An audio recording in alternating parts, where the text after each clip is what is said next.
everyone. Oh my gosh, sorry. I was just drinking a sip of water before I unmuted. But yeah, hello everyone, Eureka Forsyth here, and today I will be doing my first co-working stream. I'm just getting the program set up. Also, I'm checking the audio is okay too. Okay, I'm hearing the audio and it's coming in pretty good. Okay, let me take out my earphones because that's really just distracting. Okay, but yeah, how is everyone today? I hope you are all doing good. I decided for the first little portion of the stream I'll just have my PNG tuber up, because the first session I'm just doing reading for excuse me, a reading challenge that I'm doing, so that is one of my video projects that I will be working on for this stream, and that will be, like I said, just opened up Gogh. I think it's Gogh, like Van Gogh.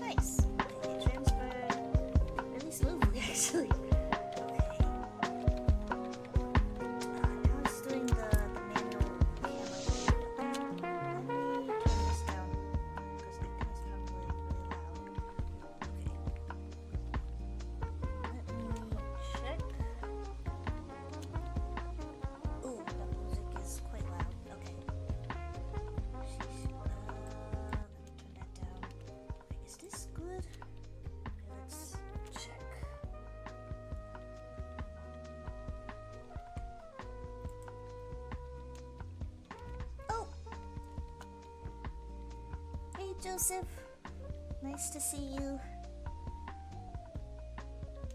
Nice, doing house chores. Wait, what the heck? Oh no, I have 2 chat boxes. Okay, let me get rid of this one on the left. Whoops.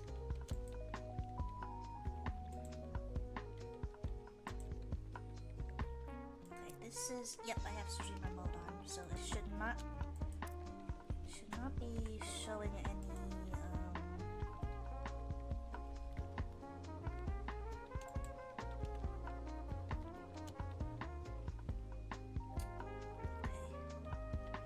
okay, that music is still kind of loud. What the heck? Oh, that just turned off all the music. That should be good, hopefully. This is like about the lowest it can get. I don't know why it's so loud.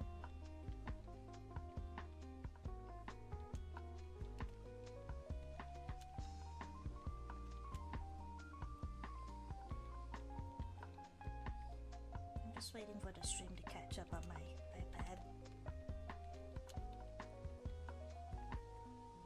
Okay, yeah, that is the perfect volume actually. That's like the second one before it turns way too low. Okay, my little pet just turned. My Kuroda 42 turned into Maid Kuro. Oh, cool. Wait, it has a new description for it. Okay. A futuristic maid robot version of Kuroda 42. Ask politely and she'll serve you sweets and tea anytime you like. Her dream is to become a Vocaloid and sing someday. However, now that her tail doubles as a power cord requiring regular recharging, some argue that it might actually be a step backward in evolution. Wait, can I? Yeah, it does have there's a little cord in the back of the tail. That's so cute. Oh my gosh. It's an adult, day 5, and it's calm. Before it was like restless. Interesting. I don't have any albums for it yet. Oh, that's so cute. I haven't seen this evolution of the has like what the heck? It has like little horn-shaped eyelashes. It's so cute. But anyway, I got distracted. Music is a little loud, but I can hear a voice. It should be fine. Oh, wait. Okay. Let me double check.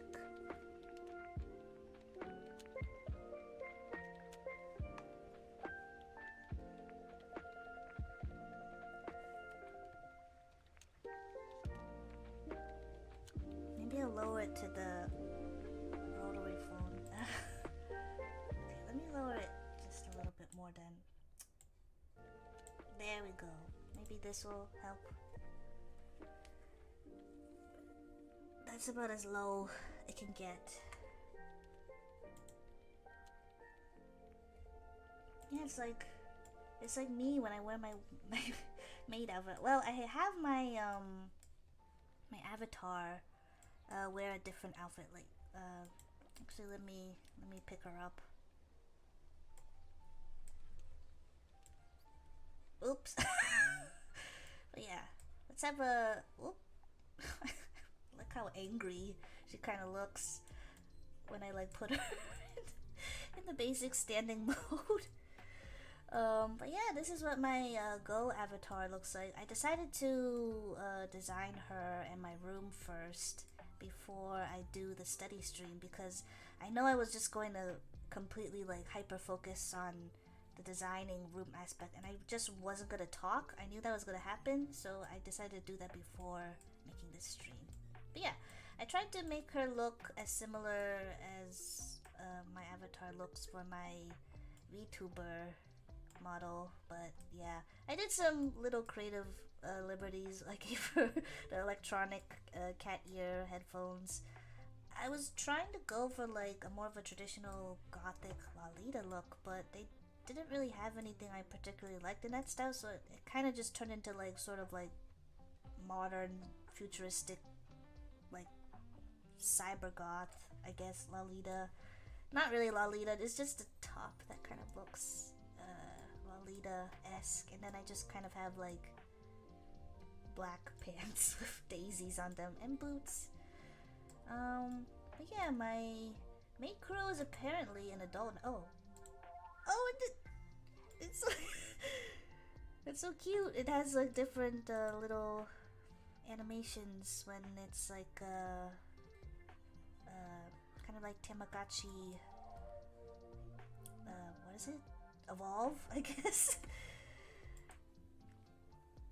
Okay, nice. Okay, I'm glad the volume sounds much more better now. But yeah, oh, I shouldn't just have her like standing there. Let me have her do something. Let's see. I'll have her like read a book. So that's pretty in character. Where is the... Is it this? No, I think that's... No, I'm fiddling with my phone. Okay. Nope. Where's the standing reading book? Alright, there we go. Whoops! I moved her. Whoops. I didn't mean to... Come back here. Oh my god. My mouse. Whoa! Come on! There we go. And rotator. There we go. There we go. And zoom out a little bit. But yeah. Let's see. I lost my train of thought. But yeah. Hope everybody is doing well today. Today I wanted to try doing a co-working stream of sorts, so whether you have stuff to work on, or you need to study, or you just want to hang out, that is totally fine. Do whatever you like. But yeah, I found out there's a few VTubers that I've seen that use this really cool, like, Gogh program, basically. So you create an avatar, and then you design a room. You can get, I don't think you can get a bigger room unless you make, like, a multi-person co-working room. So for just one person, you get like a room like this. But yeah, let me kind of do like a little bit of a tour. So this is the area around the doorway area. So I wanted to have, since I really like drinking tea and stuff, so I wanted to have like a little cafe bar here. Very simple, but it's cozy. So I kind of have like a, I didn't know it was like a latte, but I guess I have like a mug of a latte, and I have like a kettle, teapot, some tea, sugar cubes here. Wanted a little bit of lighting. Wait, I guess this isn't turned on. Can I turn it on? Or is it already on? I'm not sure. Let me not do anything to accidentally mess up my design. It told me, oh, it is on. Whoops. But yeah, this took me way too long to create. I'm actually not somebody that likes to do like room decoration stuff, so I don't know why this like really was interesting and fun for me.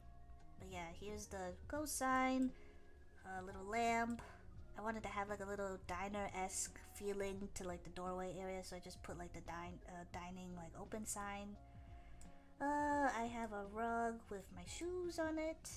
I just wanted to do something that would be what I kind of have in real life with my setup, but just kind of more idealized. Whoops. Accidentally went inside my maid Kuro by accident, sorry. And I have a fridge here with some, a bottle, well, let me try to, the angles for the camera are a little bit awkward. Whoops, I don't wanna, okay, excuse me. There we go. Okay, ignore maid Kuro, she's kind of in the way, but, oh! Oh, alright, she wants to be in the camera, excuse me. But yeah, I have a bottle of water. I guess they called this a cider bottle, and then I have like a bottle of wine. My handbag. I should probably, well, oh, she's like, oh.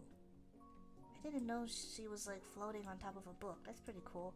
I should probably do some design work later and just put some stuff around this open window.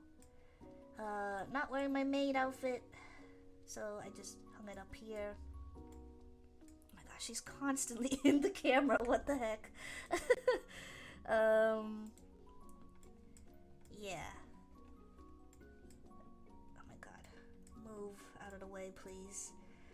Some of my favorite things, Alien Romulus poster, Nosferatu 2025 here. Transformers Cyberverse show here. Okay, she's blocking the last poster here. And Darkest Dungeon 2. So a bunch of my favorite things. But let's take a nice look at... Maybe I should move my avatar too. Okay. I think I...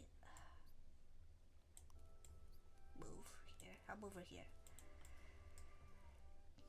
I have like a little shelf with some botanical stuff. Oh, yeah, and one of the mascots. I don't know. I think it's a sea urchin mascot here. So I put it on my bed. Whoa. Whoa. Don't worry about that. But yeah, there's some botanical stuff here.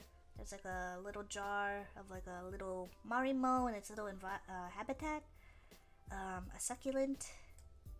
What do I have on the top shelf? I know there's a... oh my god. A cactus and another little marimo jar.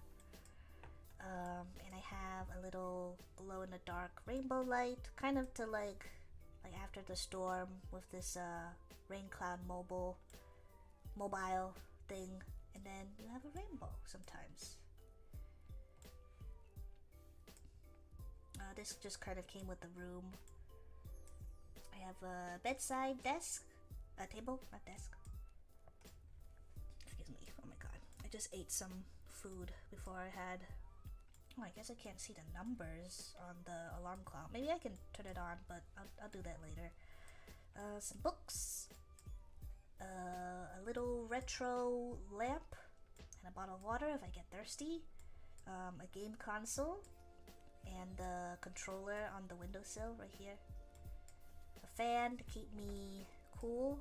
This really cute carousel of, I think, one of the mascots. A pretty simple office chair. I have the PC thing here. Oh, I need to talk about that. I got a new PC! This is somewhat similar. So yeah, I was like, oh, let me put like a phone setup here because I'm a VTuber and stuff. Oops, I didn't mean to zoom into that too much. Air freshener, headset. Here are the custom drapes. I just made the drapes blue. My lamp, my PC. Oops, my keyboard. A little cute frog figurine. A drink, mouse, mic, pens and pencils. I almost said Danganronpa. That's not Danganronpa. The 100-line poster here, since I really love that game. Oh, I need to finish that. I need to stream that soon, but I probably would need to get a second monitor for it because I cannot just stream it with the setup that I have now. Neon moon, some clouds, stickers on my wall, and of course, one of the most important things, my huge bookshelf. Okay, it's really hard. Whoops. Oh yeah, also this really big shark plushie on my bed. So I have the sea urchin, the shark, and a moon, and a simple pillow. Moon plush. And I have a macaroon pillow on the floor pillow. And I have games. I guess their version of the Switch here.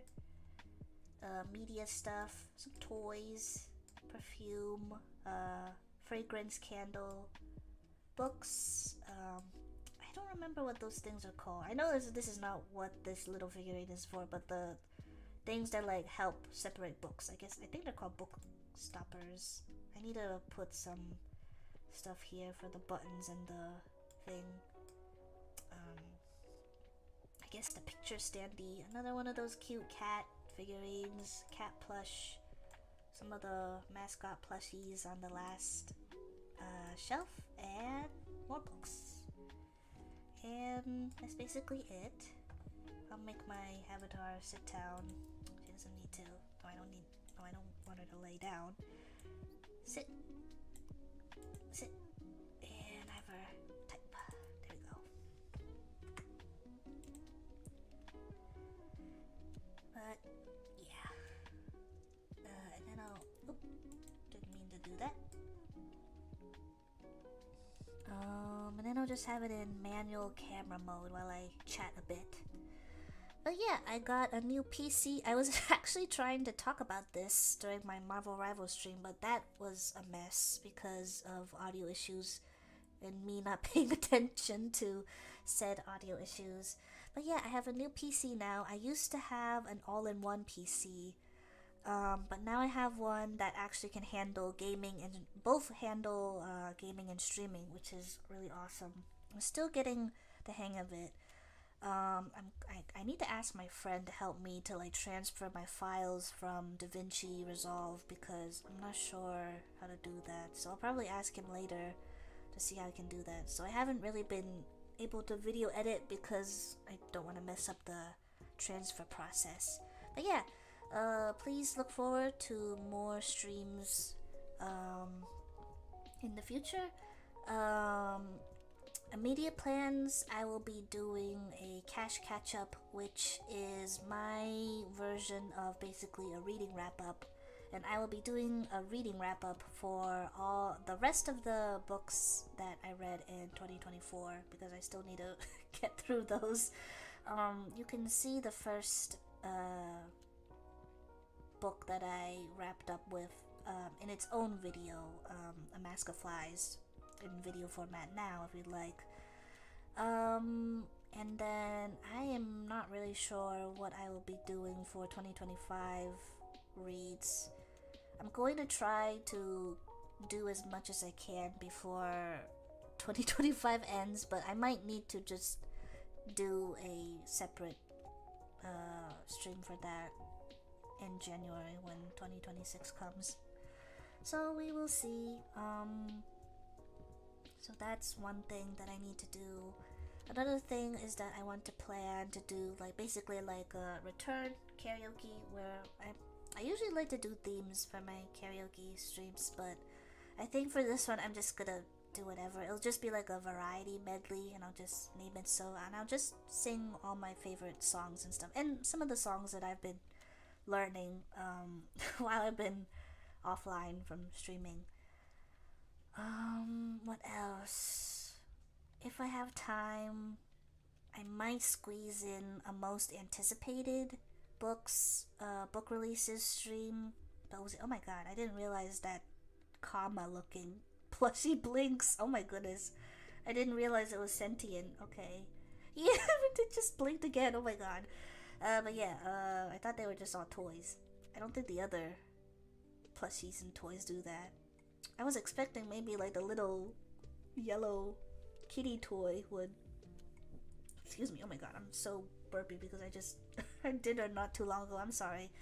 But yeah, we'll see, because I think I have a pretty good list for all the books I'm most looking forward to reading in 2026. There are so many on this list. I tried to narrow it down for 2025.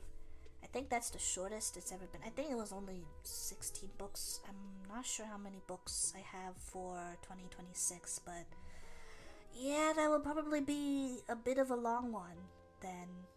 But we'll see. Maybe I'll cut out some books that are just I'm looking forward to, but they're not like something that I'm just like dying to read once 2026 rolls around. But we'll see. I should probably have my iPad close to me. I just call them bookends. I love your reading wrap-ups. This is why I originally subscribed to your channel. I'm looking forward to your next one. Okay, thank you.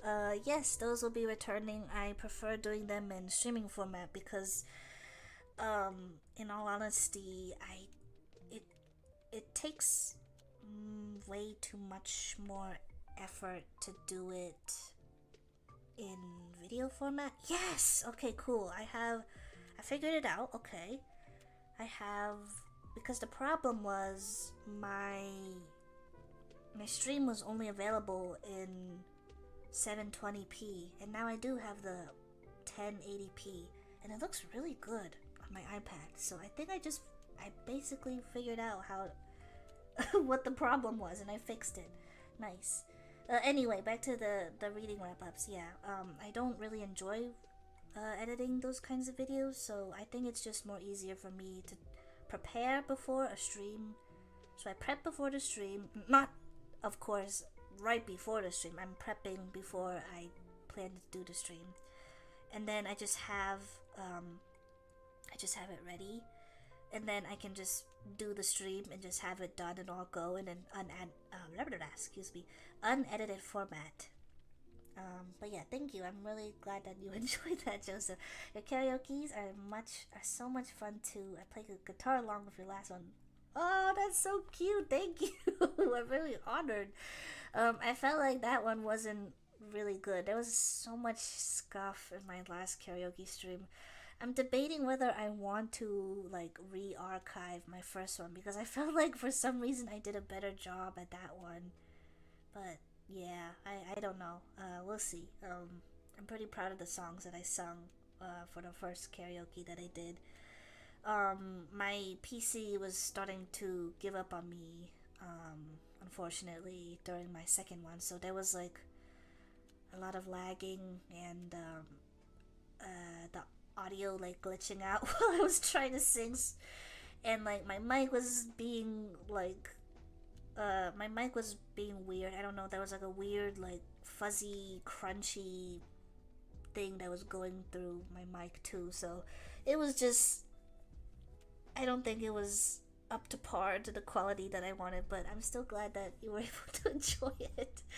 But yeah, please look forward to a future karaoke. I'm debating whether I want to call it like a return back or a welcome back. I would just be welcoming myself back, but yeah, I do all my prep work before my book review videos too. I do not edit them and just upload. So much easier to do it that way. Awesome. Yeah. I feel like because I'm not, I mean, funny to say, because I feel like a lot of VTubers are very tech savvy. I am not a tech savvy person, even though I am an Android. I may be tech, but I am not tech savvy myself, if that makes sense. But yeah, what am I trying to say? I have a lot of like trouble like doing tech related stuff. So I feel like I'm trying to pivot my stuff to being more video focused. I still want to do streams because those are so much fun to do. I love streaming. I don't have to worry so much when I stream. But I feel like I am unable to showcase myself as a VTuber, if that makes sense, my skill sets and my interests. And well, I mean, I can of course talk about my interests on stream too. I want to be more open and talking more about myself because I guess I can't help it. I'm kind of a private person online and offline, so I'm trying to be more open about my interests because that was kind of one of the reasons why I wanted to be a VTuber, to be able to share more of my interests with the world and with people who share similar interests to me or are open to learning about new niche topics and such, etc. Karaoke's are meant to have a lot of glitches, so I guess I did not notice. Thank you. That makes me feel really good for some reason because I was cringing really hard when I was like looking back and revisiting my second karaoke VOD. I was like, that did not go as well as I thought it would. But yeah, thank you. I'm still really appreciative that you enjoyed it. But yeah, I feel like I can make a more polished product in video format, so I'm going to try to work harder to push out more videos and practice and learn new editing techniques and skills. And I remember this was something I wanted to highlight in a stream specifically, just like just chatting topic kind of. I need to get out my notebook too because I can just talk about all the things that I wanted to talk about during the rival stream. Now that my audio is more better quality and crisper, hopefully.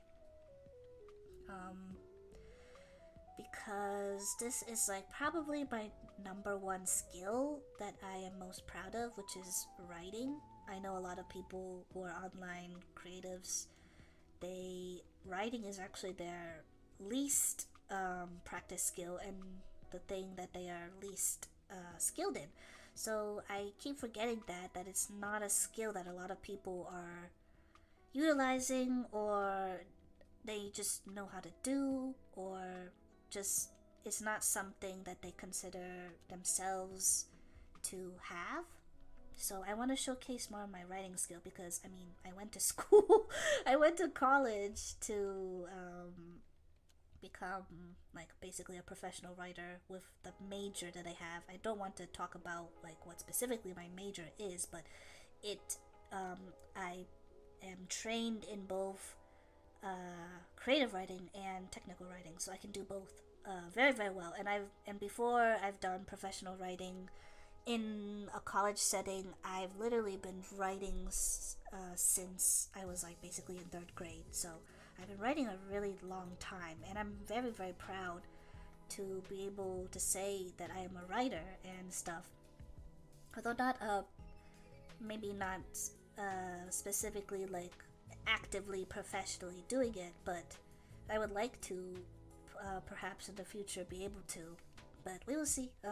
Life is this life of mine hopefully will be quite long, so hopefully I will be able to do that sometime in my lifetime. Ooh, that went a little bit deep, but yeah.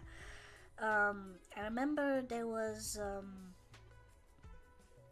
a creator that I looked up to within like the Final Fantasy 14 scene. I think her pronouns are she, her, because I think she came out as trans, I believe, not too long ago. But if I'm wrong, it's Pint, Pint.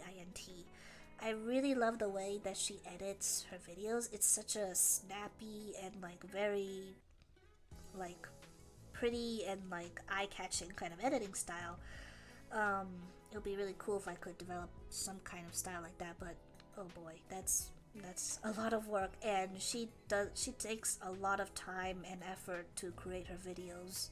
So yeah, it's definitely not something that you can just do in like a couple of days. I think it takes her like, I think I remember she said in the past that she worked on one video for like several months, like 3 or 4 months. Yeah, so yeah, but it came out really amazing, so I would be really proud of that. And I remembered her saying that the skill that she wants to like build upon and learn more is writing, and I got like, that was like one of my like opening my eyes, like, oh, I forgot, not many people do know how to write. This is kind of like sort of a rare skill set in a lot of creative spaces online. So yeah, I was just like, oh wow, even someone that I admire was like saying like, oh, she wants to like improve on her scripts. She always like doesn't look forward to writing scripts because that's the part that takes a lot of time, and it's like something that she wants to like improve upon. And so I'm like, oh yeah, I mean, I I hate writing scripts too for videos, even though I love writing, but I don't like writing scripts. So I understand her feelings there. But yeah, I was like, oh wow, even Pint doesn't really like writing scripts as well. So I was like, oh cool, okay. Relatable. But yeah. So yeah, I want to showcase more of my writing on my VTubing, on this channel and my other socials. So yeah, that's definitely the one of the pivots that I want to do for I don't want to call it content. That is something that I am going to write about in one of my pieces. So look forward to that sometime in the future.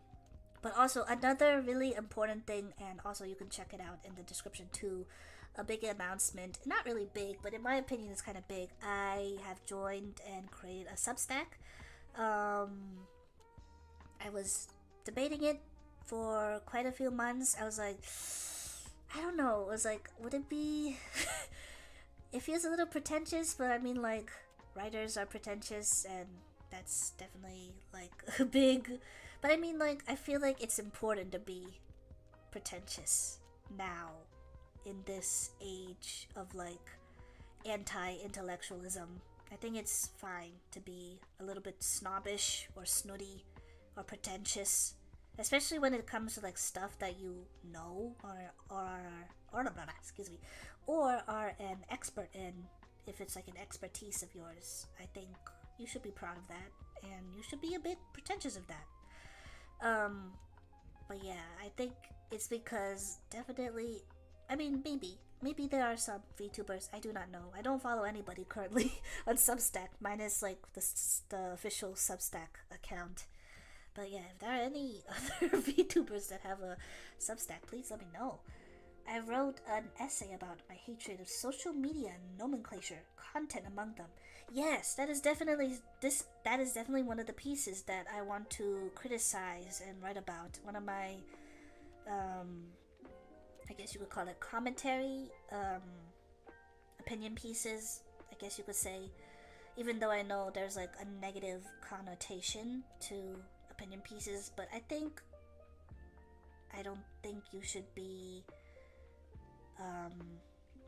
I don't think it should be seen that way, because an opinion can be positive too. So I don't see why it has to have like a negative connotation. It could be a positive opinion. It could even be kind of a neutral opinion, although I don't really maybe see that as an opinion, because you're kind of like sitting on the fence. So I am a writer too. Oh, please share your Substack address when you can do, if you do not mind sharing. Yes, you can you can check it out now in my description. Actually, it's under my socials listing underneath my story graph. So if you want to check that out, feel free to subscribe if you like. I think there's an option to subscribe by payment too, but you don't have to do that if you don't. I'm not on Substack still. am still on my old WordPress site. Okay, no problem. I wouldn't mind checking out your WordPress blog if you don't mind sharing as well. I think all you need to do is just enter in your email, but you can just check out my Substack on your on desktop or on the app. So yeah, whatever is your preferred method of like checking that out, feel free to do so if anybody's interested.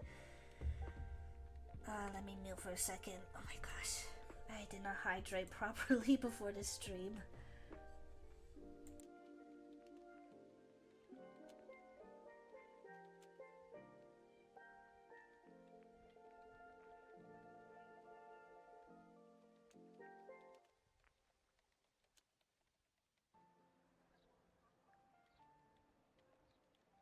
Okay.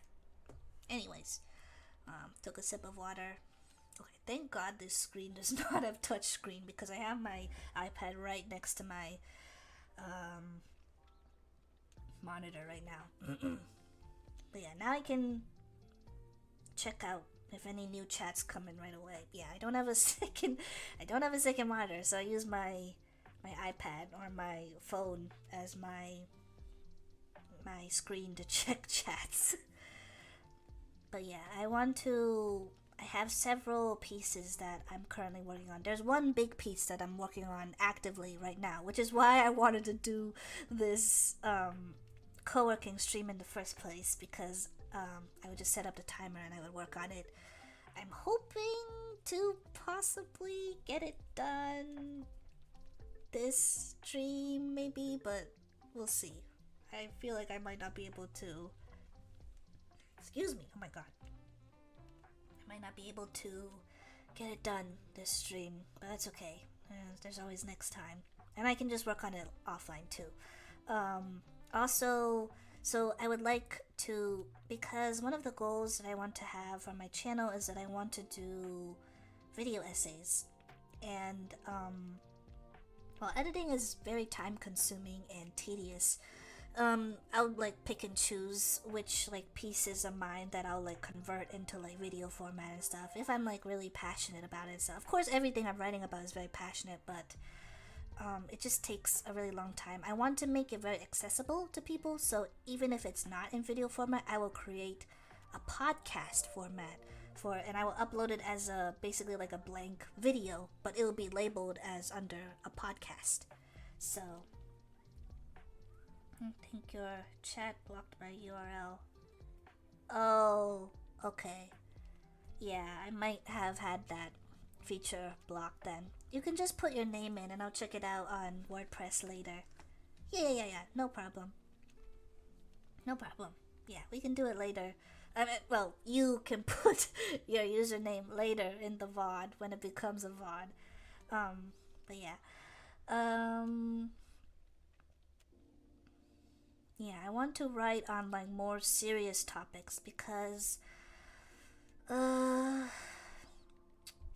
feel like well, I'm going to be a little bit serious because most people within the VTuber sphere see these this specific corner of the internet as just a place to have fun, and it's just for fun and only fun. But I think this is really preventing us as VTubers for being able to engage in healthy and deep conversations with each other and discussions, also being respectful and what's the other word? Respectful,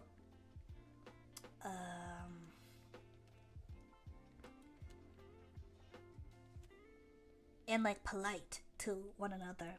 I don't think you should just be polite. I think you should also be respectful too. Because there was something that occurred. I don't want to get too much into it because it really greatly frustrates me. I think I've been debating wanting to make a post. I'm not going to write a piece about it. I did write a rough draft for a post about it that I wanted to post on my Substack, because at least on Substack, it seems like a lot of the people there are mostly mature and healthily well-regulated adults, unlike some of the people that attempt, quote unquote, to have discussions with other people and then people just blow up on them. I don't want to say like lightly as like having differing opinions, but it was just really disappointing to see, because we are not going to be able to advance and grow as a community because of that kind of negative behavior. Excuse me. If you get criticized and you are a creator with a big following, I think it should be in your best interest to be mature. Step away from the keyboard, your monitor, your PC, relax, calm down, chill out.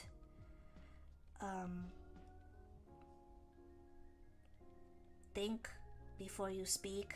Think before you decide to type and reply to people on your Twitter account. And I don't know. We need to do better. Those people specifically need to do better and be better. It's just really frustrating to see this kind of behavior, because it's just where most I would say most VTubers are adults, and I feel like you should be an adult anyways if you are a VTuber, but that's like a whole other conversation. But yeah, it's very disappointing because this is very much holding us back from being able to talk about more serious, deep topics, and we are never. And it's also frustrating because most VTubers do not want to talk about quote unquote political topics. I know that is a very, very controversial thing apparently within the communities of the VTuber sphere, whatever. But unfortunately, there are people that cannot separate political topics and subjects because we are from marginalized identities and backgrounds, me included. So it just feels very out of touch, honestly, especially on the internet, when people say like, this is supposed to be a space where we just have fun. I just want to talk about fun things and I don't want to talk about deep things. But this is how, like, this is what makes also, unfortunately, bigots thrive in the shadows, because they love to get, they're hiding in the shadows and they like to get any chance they can to pounce on people who just make very valid criticisms about certain things. Yes, Eureka Forsyth, I recently made a very angry video because a friend deleted her channel due to online abuse. I sat on that video for a few days and decided to delete my angry video. Better to stay positive and encouraging where I can. I think it's fine to have a positive and encouraging presence. I want that to also be the main thing about my personality here as well.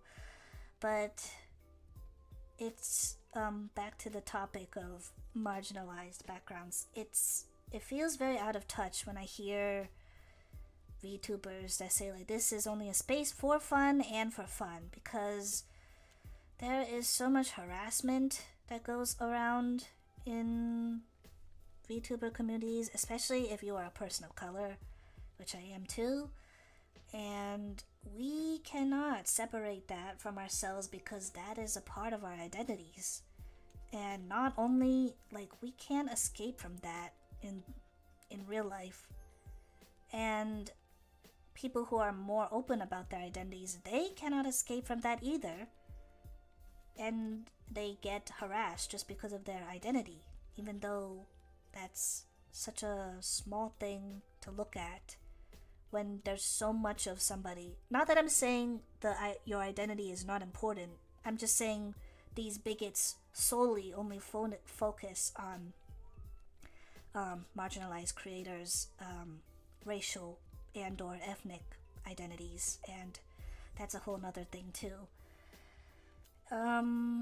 Yeah, so when people say that, I'm just like, well, there's always so much dogpiling that happens for that because it's just something that we cannot escape, unfortunately, because how should I say it? Like, it should be something we are proud about, and I am proud about my identity, but I definitely do not feel safe in some parts of the VTuber sphere because there are a lot of bigots, unfortunately, that just love to type argumentative and contrarian stuff and just get people riled up for all the wrong reasons and such. So, yeah, it's an unfortunate thing. But, yeah, it's something that is not going to be solved overnight, unfortunately, this problem. I feel like any online space, even in like fandom spaces, people of color do not feel safe because there are just so many problems, especially if it's like a vocal minority of people who are being like really rude or bigoted and such. So, yeah, I'm sorry that I'm not very eloquent in trying to say what I want to say. I just feel that you are definitely in a very privileged place if you say this can only be a space for fun and for fun, because that is not something a lot of VTubers who are from marginalized backgrounds are, because they want to find other people who also have the same identities or backgrounds. So of course they want to share that with their audience, communities, fans, friends, whatnot. But it's something that is just really difficult to feel safe, I suppose. I'm sorry, I'm like running around in circles. So I think it's fine. We don't have to always go into topics like this. Like, I'm not saying that we should always be talking about political topics and whatnot, but it's not, I feel like having it be a solely apolitical place is not the way or mindset that we should be going about. Oh, sorry. Just seeing the Meikuro constantly going into the camera. Anyway, sorry. I was trying to be serious. Yeah. I feel like most of the time, unfortunately, people who say that, I feel like they're usually white. But I know there are other it's maybe not most it's definitely not solely just white VTubers, of course, but yeah, I kind of noticed that's something that when that kind of topic gets brought up, that's usually the background of the person, I feel like. So I'm just like, okay. Anyway, yeah, I feel like I'll just end it in like just a couple of sentences. I feel like it's holding us back also that the VTuber sphere is just constantly seen as only solely an apolitical place, because that is also, I feel like, holding us back. This is also tied in from holding us back from having deeper, meaningful conversations. So, and there are also a lot of people that just respond very insensitively. Sorry, my voice cracked. Very insensitively when it comes to people who want to delve into more deeper topics and such. It doesn't have to specifically be about a marginalized person's background, race, ethnicity, etc. But that shouldn't be a topic that we should be shying away from. But yeah, that's just my 2 cents on that. But yeah, thank you for listening. But yeah, I want to back onto the subject of Substack. I want to talk more about serious and deep topics, and if it could, encourage more people who are VTubers who enjoy writing, whether it be technical or creative writing. It would be really cool to find more VTubers that want to create a Substack. I would like to follow you potentially if the subjects that you talk about interest me as well. So yeah, if anybody knows anybody like that, that would be pretty cool to learn about and subscribe. No worries, you are super eloquent and thank you for sharing such personal thoughts. I have nothing to share, but I listen to every word. Thank you, Joseph. I really appreciate that. Yeah, that is one of the things that I've been thinking about very deeply regarding the VTuber sphere. I want to talk more about stuff like this and just some other social things and potentially, I believe, pop culture topics as well.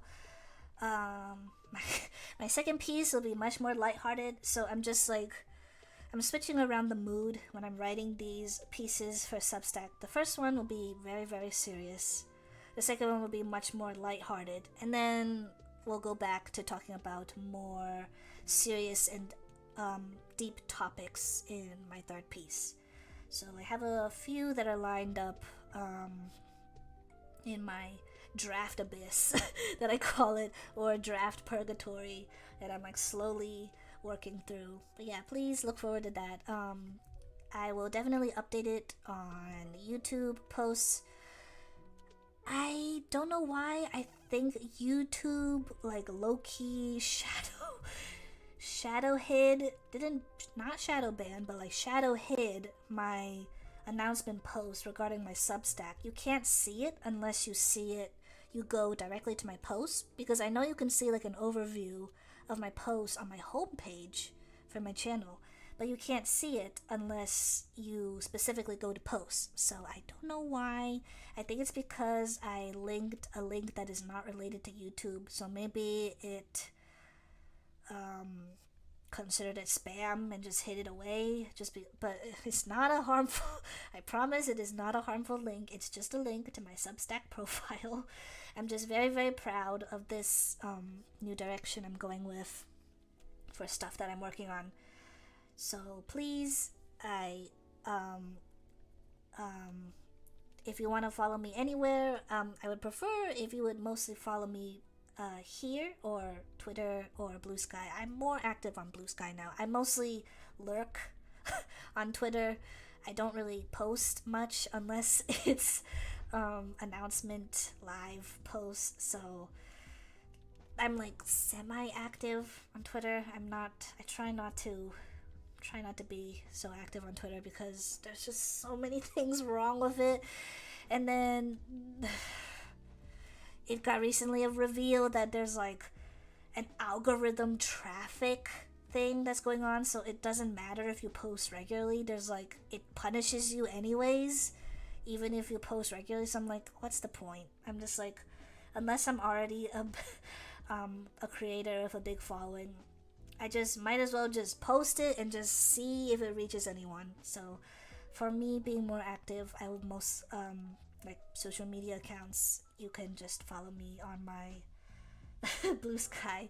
I'm more active on there, and I talk more about personal and VTuber and IRL stuff too on there. So if you like seeing me more chatty, you can see me be more chatty on Blue Sky. But yeah, what else? I don't remember all my social media. So yeah, if I had to advertise my Storygraph too, if you wanna see, like, take a peek at what I'm reading at. I won't really be able to interact with you much, but you can see what I'm doing reading wise on Storygraph. But yeah, if it had to be where for social media, it'll either be here, Blue Sky, and now Substack. So please, please, please, if you don't mind and you enjoy reading, please subscribe to my Substack. And also subscribe here too if you are watching this now and are not currently subscribed. So yeah, I would really greatly appreciate that very much. And also, yeah, to make it more accessible, if you don't like reading, you can also just listen to me speak, read the post out loud to you through podcast format, which I will upload onto both my Substack. I'll upload a version on Substack, and I'll upload a podcast version on here on this channel as well. It'll be labeled under podcast. I'm not on X or Blue Sky or Goodreads or Instagram, but I'm already looking at your Substack account. Thank you. I really appreciate that, because I will be doing a lot of not creative writing. I think for Substack it is, I think, mostly solely technical writing. For creative writing, I will be working on lore related stuff. It's in the works. Nothing concrete in the foreseeable future yet, but I will be making more lore related stuff in the future, but not in the near future. I just don't want to get anybody's hopes up, but I pride myself in caring a lot about my VTuber lore, so I definitely want to explore more of that 2025 to, well, now almost 2026 onwards. So please look forward to that in the far future, not the near future.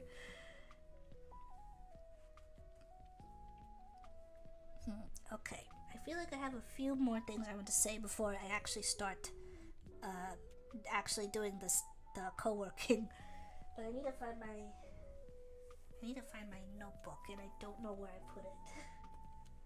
Give me a sec. I'm gonna mute. Oops. I try to look for it in my room.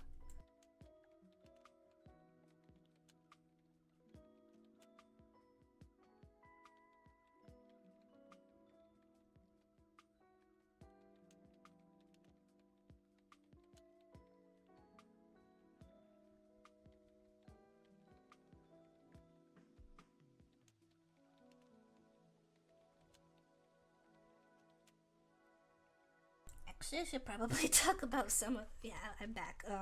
Actually, I should talk about some of this stuff when I have my 5-minute breaks. Let's see, what else? What else I should immediately say? I don't think so. I think these are mostly talking topics. But yeah. Even though I am using my PNG tuber, please look forward to more streams where I'll actually be using my live 2D model. So, yeah. I want to be able to showcase the beautiful work that Ikada sensei had put into my model, so I can't wait to do that. It's light, so not as expressive sometimes in some cases, but I think it's still very expressive with what I want to show, recording my emotions on my avatar. So yeah. Let's see. PC stuff. Yes, I already talked about that. I guess my hiatus status. Well, that's kind of in regards to my PC.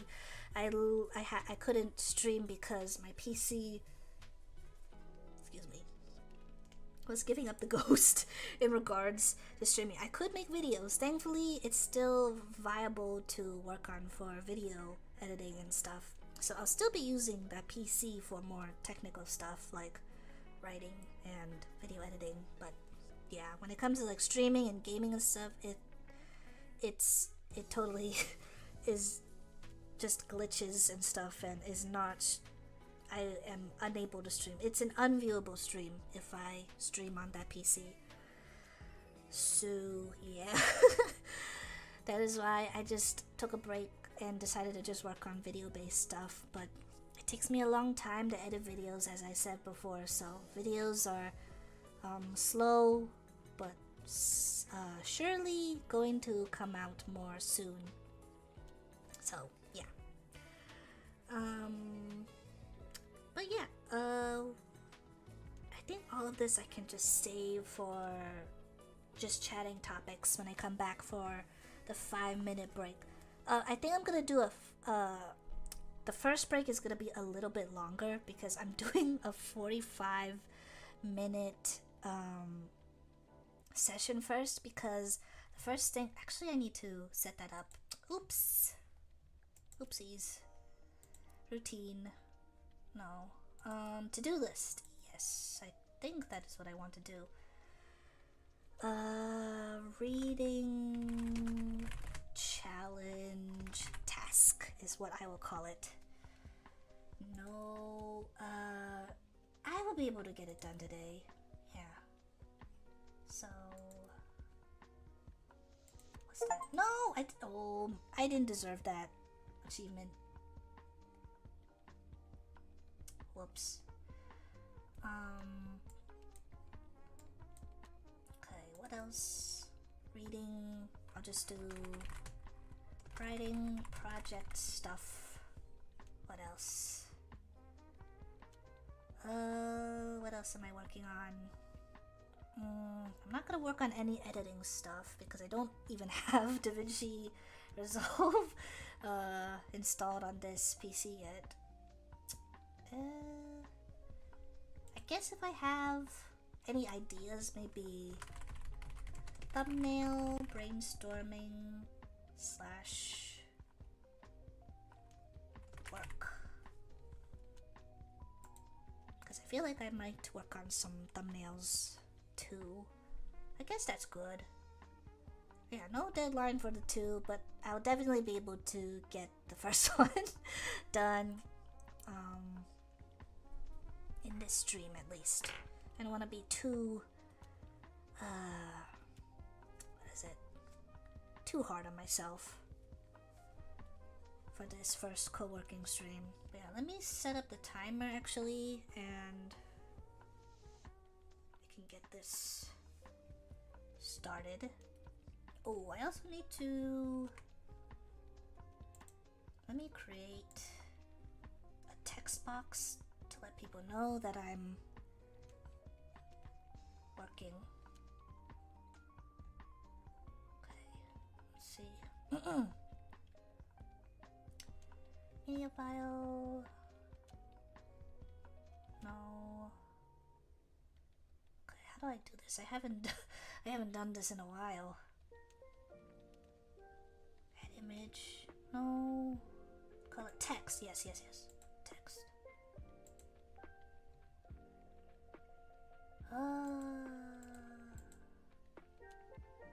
Text. Add a new source. Coworking. I think I might switch my keyboard because this one is a little bit too loud. Unless there are people that enjoy the sound of my keyboard keys clacking away. Coworking BRB text.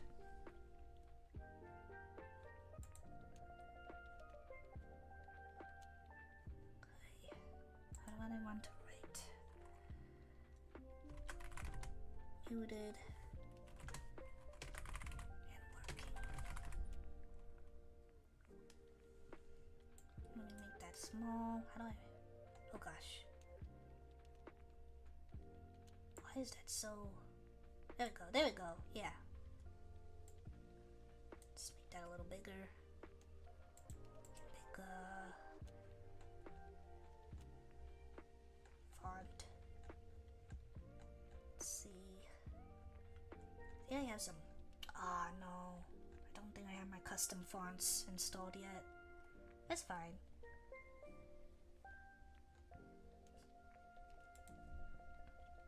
Ooh, nice. That looks kind of retro and robotish.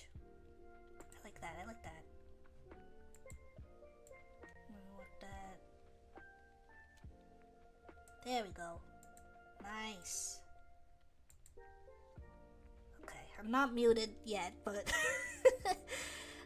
let's see. I don't think there's anything else. Oh wait, I need to actually set up the timer. What am I doing? Okay, let me make sure I also set it up on my phone, because oh yes, I'm listening to an audio podcast of Dracula. R.E. Dracula, created by a team. I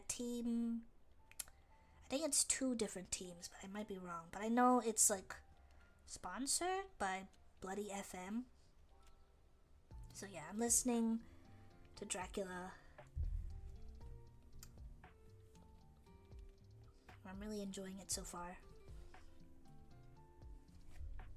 Okay, let me have the timer on my phone set up first. Oh my god, I'm so sorry. I did not drink enough water before this stream. Okay, focus.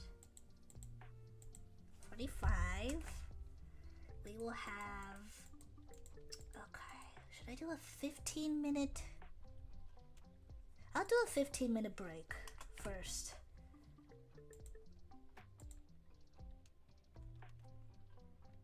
Yeah. Okay, cool. You can see it on the screen too. Okay, so I will be quiet for 45 minutes to do my second reading session for this reading challenge that I'm doing. Kind of want to keep it on the down low because I want to make like a big compilation video about this challenge. So I will keep that reading challenge somewhat of a semi-secret. But yeah, I already did my first. You can like doing it. What is? I am not good at math. Okay, 90 minutes. That's like an hour and something. So you can either do like a whole 1 hour-ish session of reading for this reading challenge each day, or you can split it up into 2 sessions, 2 45-minute sessions. So that's what I did. I finished my first 45-minute session in the morning before my work day started, and now I am doing the second one here in this stream. I would try to do my best to be more hydrated, so I'm gonna drink a lot of water so my voice can stop cracking. I apologize for that. But yeah, let us start now. I will be actually muted now, so this sign will be actually accurate. So see you all in 45 minutes.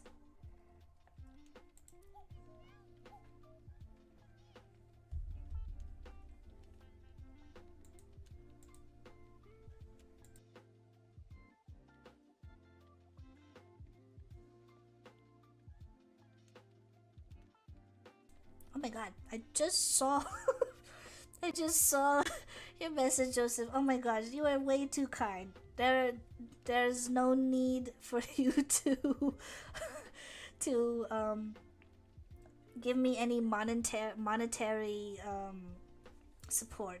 I am happy if there is just support in general. If that is okay with you to provide me with monetary support too, with your subscription, I am very, very grateful and I appreciate that so much. Like if you need to, you can stop it that I'm not gonna hold it against you, but oh my gosh, thank you. I really, really appreciate that. I, I'm speechless. I don't know what to say. All I can say is thank you. But yeah, I'm gonna go. I'm gonna go back to reading. I mean, listening to my audio podcast now. See you all soon.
Okay. Woohoo! First session done. And there's a cute animation my character does when she's done with work. What the heck? I like that. Oh, she's just like, I guess I'm done with my task. But yeah, wait. Oh, I gotta get rid of the. There we go. Okay. Also, oh my gosh, I need to first off thank you, Joseph. Oh my gosh, I I don't know what to say. Thank you for being my first paid subscriber. I really appreciate it. I need to still set up the paid thing for Substack, but I very much appreciate it. Thank you again so much. I read the message before I went to go read, and I was just like, oh my gosh. No, you didn't embarrass me. I'm just super, I'm just super shocked. I wasn't expecting. I just, sorry. I just wasn't expecting that. But yeah, thank you. I don't know what else to say. I just really appreciate it. Thank you. But yeah, I finished. Oh, I need to write down my notes for this. Okay. I finished reading a few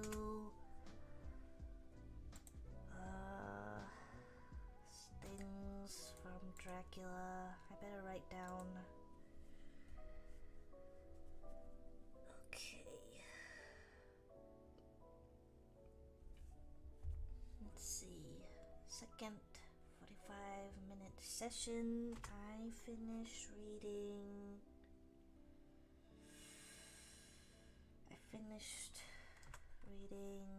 May 9th, Castles in the Air. May 11th, Pray for My Happiness. Whoops. May 12th, What manner of man is this? I just couldn't stop thinking. My pleasure. I took a break from my chores and read along. I'm rereading the Scarlet Letter. I was actually thinking of reading the Scarlet Letter at some point. That was one of the few books I enjoyed reading during school. So, I'll think about that. I have way too much to read on my TBR, but we'll see. I was thinking of like that famous line Dracula says in Castlevania. It's like, I think he says something like, "What manner of man is this?" Wait, what is a man? Or something like that. Wait, I need to look it up. Castlevania Dracula quote. Oh yes. Oh crap! I don't want to read the AI overview.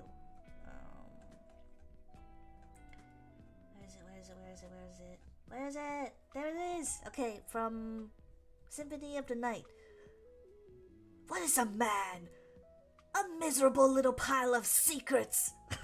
I don't even know what he means when he says that, but I love it. I love that quote. I guess they took inspiration from this part of the book, lizard fashion. Jonathan, you can't say that. That is not right. You can't say that. I know. Okay, sorry. Spoilers for Dracula. But I mean the book is pretty old. But yeah, if you don't want to listen, you can mute me for a little bit. But he's just like, Jonathan's like, oh my god, he's crawling down the wall of his castle like a lizard. Oh my god, this is horrible. This is horrific. I'm just like, couldn't stop laughing. I thought it was so funny. I'm like, Dracula is a dark comedy book. Oh my god. He's just like, I didn't sign up for this. I was just supposed to sell this guy some property in London. Oh my god. Why is my client climbing down his house, his castle like this? No! Get me out of here! Get me out of this madhouse!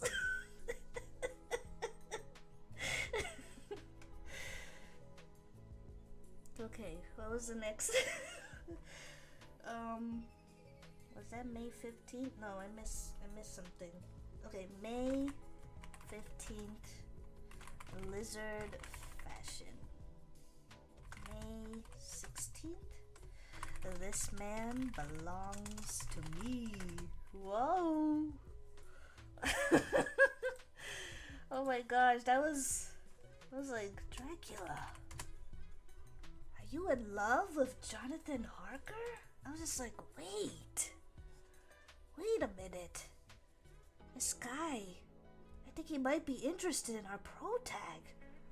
But unfortunately, he's almost a married man. Oh my god, this is so scandalous. Also, there was a part where Jonathan was talking about the mountainscape surrounding Dracula's castle, and he was like, the mountains were impregnable. I was like, for 1 second, I was just like, mountains can get pregnant? That's the first I've heard of that. And I was like, wait, no, he means impregnable is just an old-fashioned word meaning impassable, unable to traverse. I was like, oh yeah, the common sense the common sense knocked back into me like the wind. But then again, the funny part of my brain was just like, wait, but it would make sense if mountains could be impregnated. Mpreg wouldn't be a far off name for impregnable mountains in that sense of the word. Oh my god, what am I saying? I need to stop. I need to stop this joke. I was thinking about that joke the whole time. the voice actor for Jonathan was talking about the mountainscape. He was just like, I gotta escape, but what can I do? I can't cross these mountains. Crap. And I'm just here thinking like, I was like, mountains. What if they were able to become pregnant? Oh my god. Alright, I'm done. It wasn't even that funny. But it was funny to me. Okay. The second session I listened through our the May 9th. So it's all like journal diary entries. So May 9th, Castles in the Air. May 10th, May 11th, Pray for My Happiness. May 12th, What Manner of Man Is This? May 15th, Lizard Fashion. And May 16th, This Man Belongs to Me. When we meet three mysterious, I guess they're called, they were called vampiresses in the podcast transcript. But we meet three mysterious vampire ladies. Ooh, I wonder who could they be? Ooh, I'm excited to be formally introduced to them soon. How many? 1, 2, 3,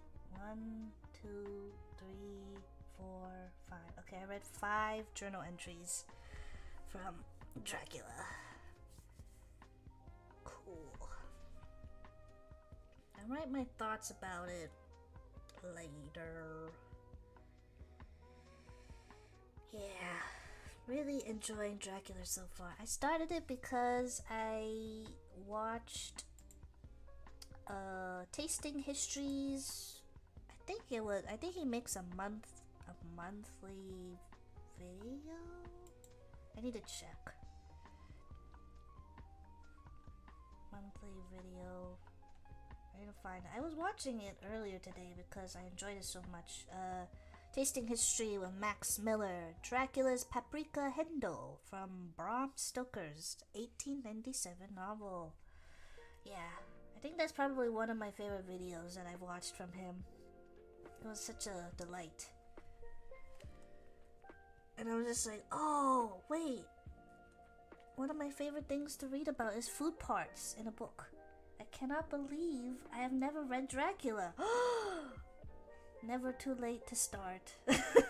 I love vampire-related literature, so I'm trying to read as much as I can. I know I still need to read. What is it? I've had it on my TBR for a while. Oh my god, this music is it feels like I'm on vacation. The island vibes. Interview with the Vampire by Anne Rice. I started it in, oh my god, 2023. Yikes! Oh my goodness, I need to I need to finish that soon. I'll read it eventually. Yeah. But yeah. Wait.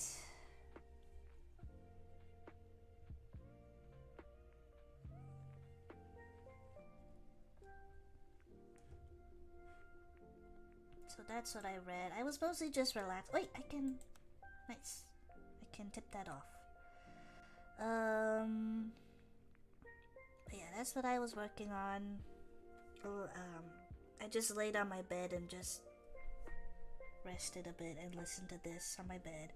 I did read Interview with a Vampire. Anne Rice was very popular in the early 90s. Ooh, that's cool. Yeah, I need to read it. I got a bunch of her books from library book sales. Oh, yes! I almost forgot. One of the things that I want to do is also sometime in the near future, at least this is in the near future, I will be doing another library book haul hand cam. So please look forward to that sometime in the future. I got some books. I think it was either earlier this spring or last spring, but I got a second set of books from another local library book sale of mine. So I'm excited to review, well, not exactly review, but share share my haul with you all. So yeah. Okay, I think I'm gonna change her pose. Go back. Does she not want to... I guess I can't change her pose right now. Whoops. Oh dang. It's gonna be... The break is going to be over soon. Okay, I'll need to try to find something else to work on. Anything else I want to say as my break is nearing? Yeah, I'm really enjoying... Dracula... I watched Nosferatu last year, and I know that Nosferatu was stolen.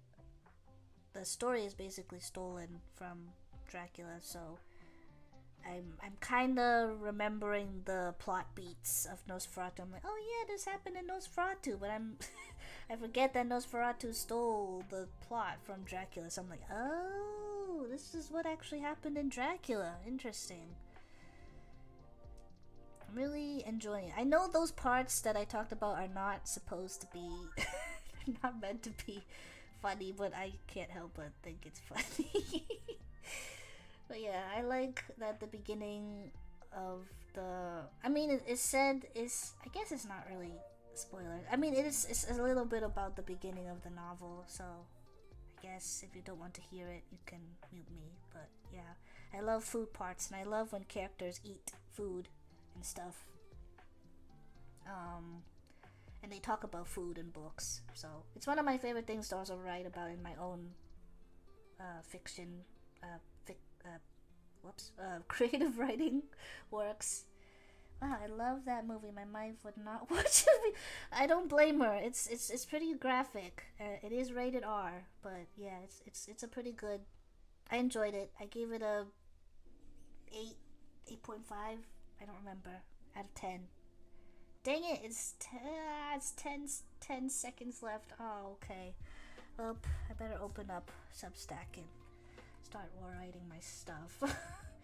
Alright. I gotta get back into writing. It is a co-working stream after all. I'll be here a little bit while I set up my writing station. Gotta go to Substack. And my dad dashboard.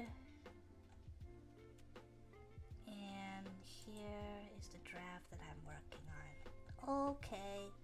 Alrighty. Okay, we are not doing another. Holy cow, wait, what? Wait. We are not doing another 45-minute session. Whoops. Stop. Use the Pomodoro timer for 1 hour. Whoa. Okay, wait. Stop. This time we are doing a 15-minute section and then a 5-minute break. There we go. That is what I wanted to do. Okay, now I will mute, and we can continue working. See you all soon.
Alrighty, second break in place.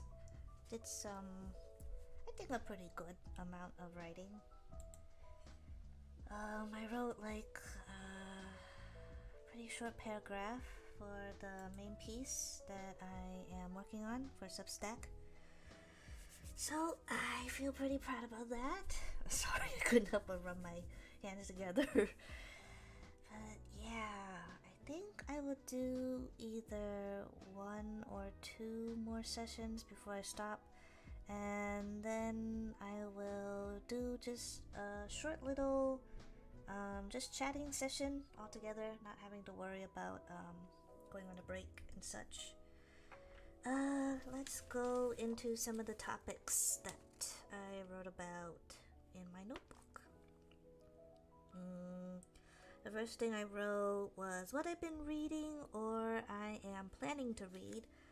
The first one I already talked about, which involves my reading challenge, which is R.E. Dracula. I also want to read Kelsey Yu's book Demon Song, which is about a mother and a daughter who get involved with a opera house somewhere, a traditional opera house in China. So I'm very interested in reading that because it's kind of like a Chinese twist to the original story of Phantom of the Opera. And it also has like LGBTQ themes, which I also really like, so I'm looking forward to reading Demon Song. I also want to read Mary Shelley's Hello, Welcome.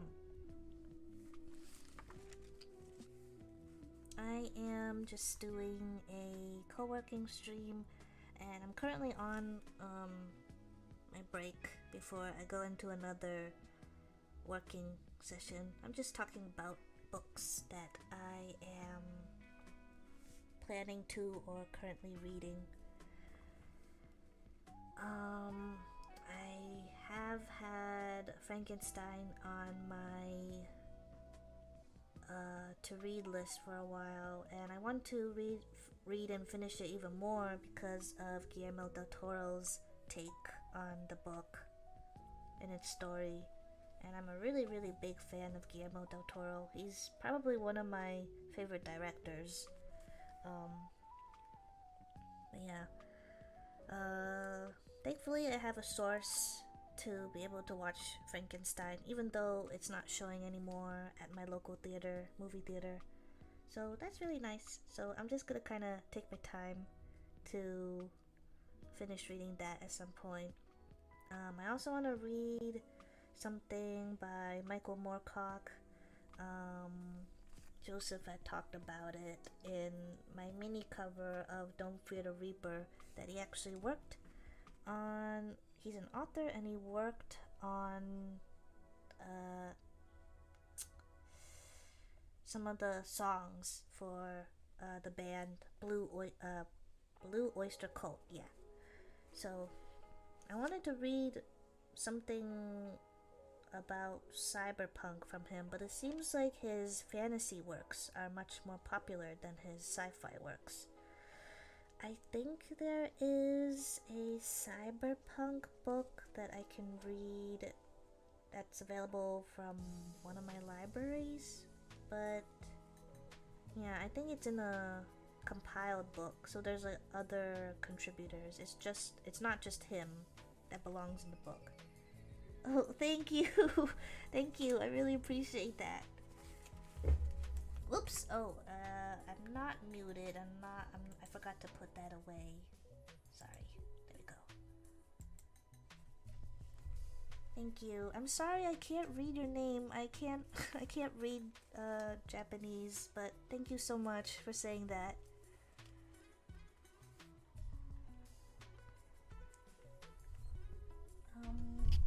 I really like the art in your icon. It's very cute. I'm gonna guess it's one of your original characters.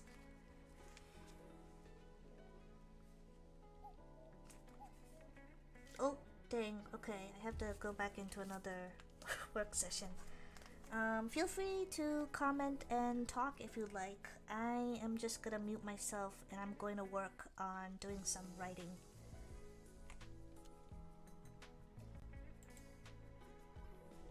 I will be back in about 14-ish minutes. So feel free to work on something yourself, or study if you need to, or just hang out here if you like. I think the music here is also pretty nice within my Go room as well. Let me see what it's actually playing right now. Okay, we're listening right now to Sun Shower by Takesi or Takesi. All of it is copyright free too, which is good. Okay, I will be back. See you all soon. In now 13 minutes.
Sorry about that.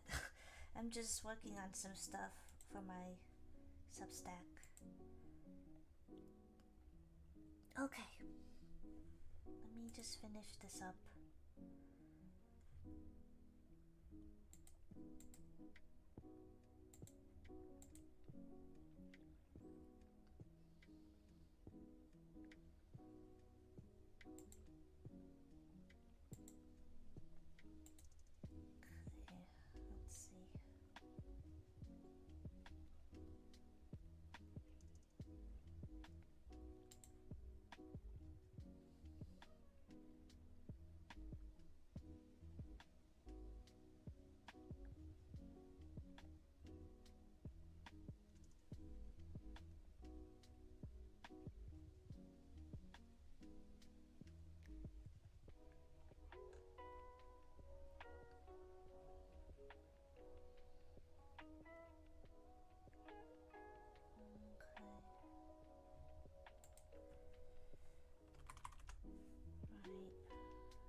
Sorry, give me a few seconds.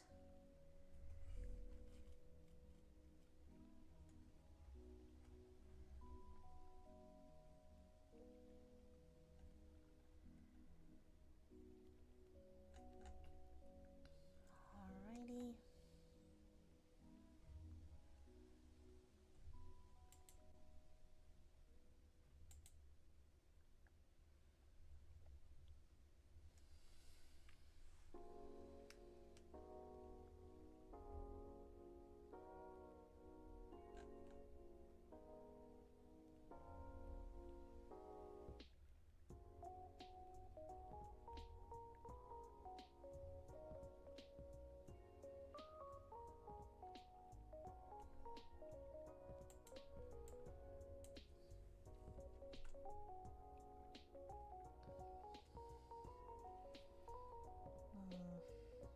Okay. Sorry, I'm just handling some housekeeping stuff with my Substack. Okay. For the next topic. Oh, I still need to talk more about some of the books that I want to read. I also want to read the first book in the Earthsea series. I don't know how long I think it's 6 or 7 books by Ursula K. Le Guin. A Wizard of Earthsea, I think is the first book. Yeah, I remembered I watched the Studio Ghibli movie adaptation years ago. I think when I was mostly when I was a high schooler. That was years ago. Yeah, the tone was very different. It was much more darker and serious than most of the Studio Ghibli movies that I watched in the past. Okay, I did unmute my mic. Holy moly. Yep, and I took off the coworking BRB text. Okay, cool. Oh no. Okay. Dang it. Okay, the third session. Okay, I will just continue this after. Plus, I still need to finish the housekeeping for some Substack stuff, so I will be back after 14-ish minutes. So see you all soon. Until then.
Okay, I can't help it. I'm a little bit impatient. I'm gonna stop a little bit early. It's fine because I have 1 more minute left. So I did a bit, quite not as much writing as I wanted to do, but I think I did a good amount. I'm not gonna be hard on myself. So I'm gonna stop.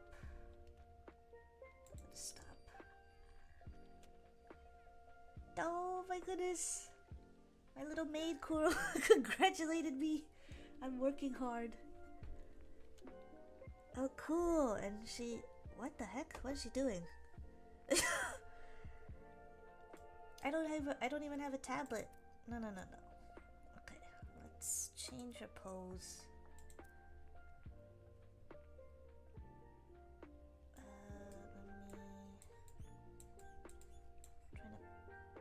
Need to pick her up.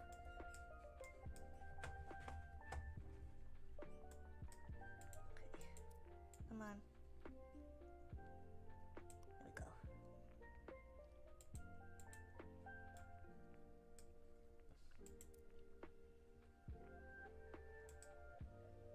Pose. Let's have her chill on the floor.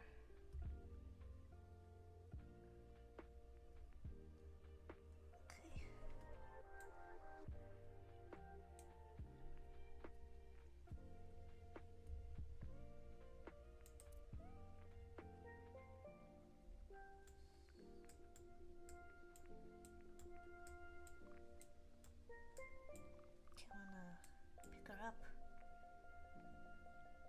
There we go. Oops, nope. There. There we go. Activate the free roam camera. To-do list. I did some writing stuff. And I'll just trash that. Nice.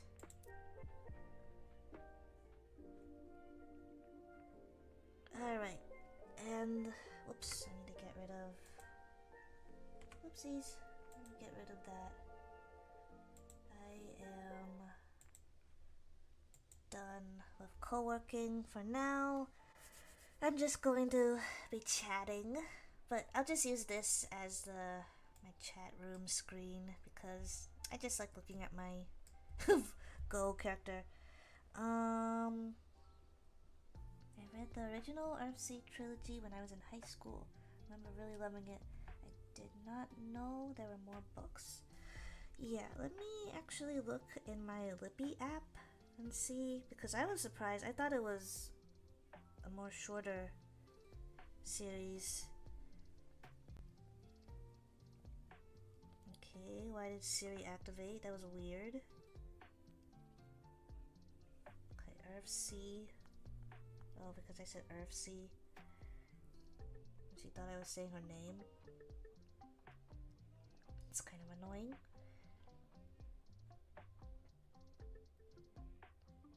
Yep. So there is the first book, which is A Wizard of Earthsea. Second is The Tombs of Adawan. 3, The Farthest Shore. 4, Tahanu. 5, Tales from Earthsea. 6, The Other Wind, and the last book, which is The Daughter of Odrin. So there's 6 books within this series. I'll start off with the first one and see how I feel about it from there.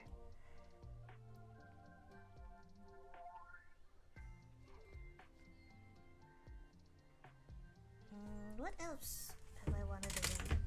Actually, on the topic of that, I want to finish reading S.A. Barnes' Ghost Station. That is one of the books that I had on my most anticipated reads 2023, I believe.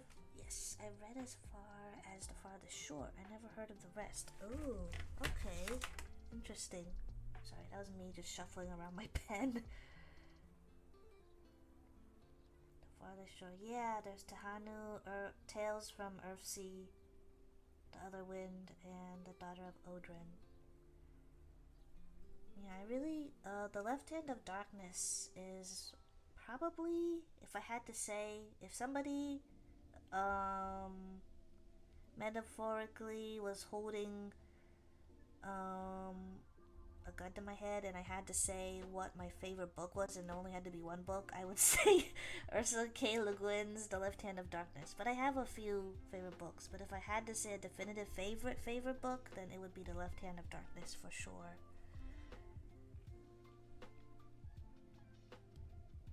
Oh, the camera is really, the camera angles are much more different when I have my character sitting on the floor. That's cute.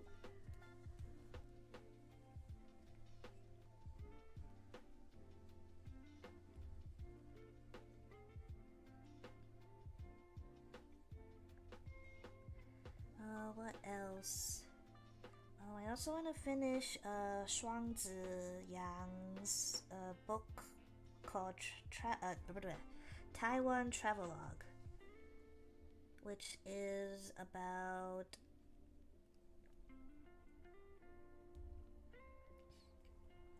I read The Left Hand of Darkness in my sci-fi literature class in college. Very, very great book.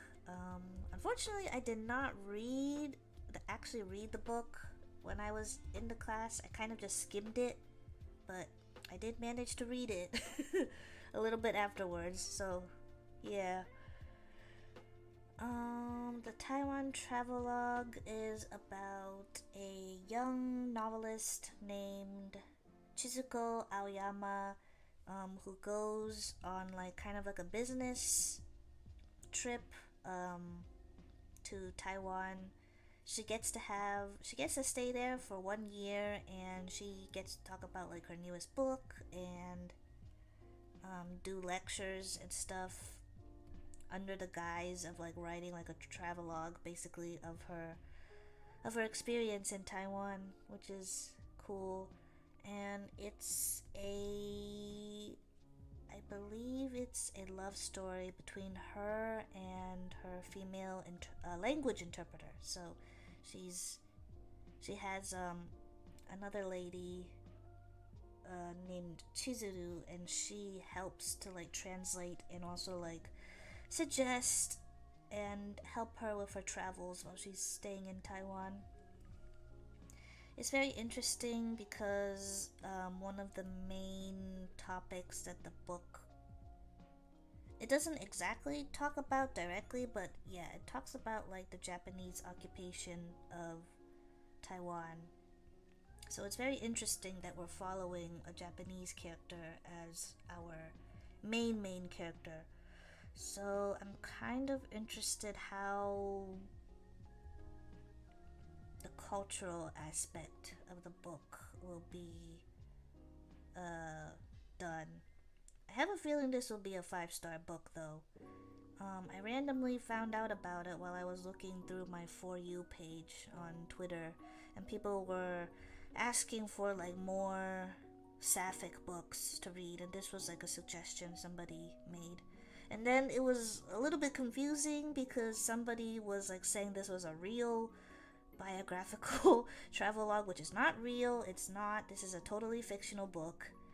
And that was really confusing. I was like, wait, what? This person is actually real? But no, these are all fictional characters. Because I was trying to find that person's post, and I think they deleted it because they realized they were wrong, and this is not a biographical book at all. This is fictional travelogue.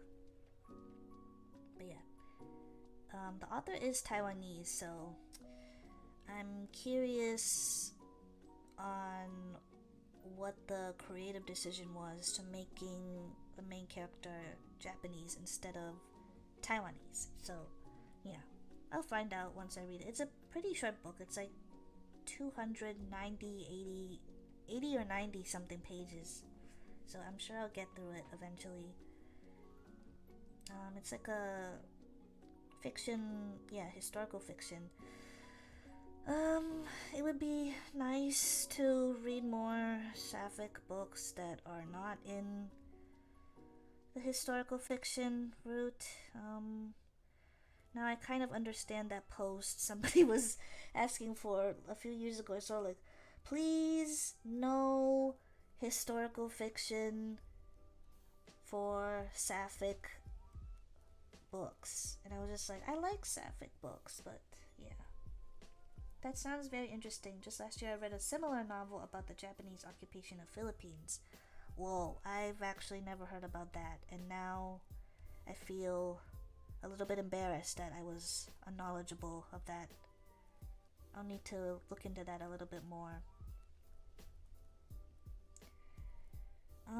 If you remember the name of the title, please tell me. That's really interesting. If you still remember the name of the book, I would like to check it out. If so, what was it? It was like historical fiction. What was the other? What was the other genre? I can't remember off the top. It wasn't fantasy. It was something else that a lot of like sapphic fiction takes place in. Oh man. Yeah, if you want the title, it's just Taiwan Travelogue. Not travel blog, travelogue. And the author's name is Shuangzi Yang. I think it is in the Western form of first name, last name. Yeah. She's a fairly new author in Taiwan, and I think I think it was her second published work. I think the first thing that she published was a short story about, I don't remember anymore. I need to find it. I still have the article somewhere.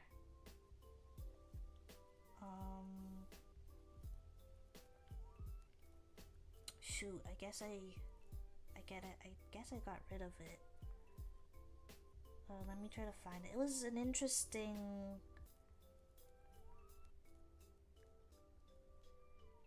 Oh, I found it. Okay, cool. Okay, so the novel is called Ben Cinco. The author is Francisco Sionel Jose, but it's very hard to find in the United States. I have a review video on my channel if you're interested. Ooh, I'll definitely check it out sometime.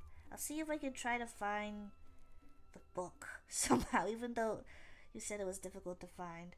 Oh, the first work, I think it's a short story. The first work that she published was called The Bug Princess, and I was like, that's such an intriguing title that I already want to read it. I don't care what it's about, but that's just a really cool title, The Bug Princess.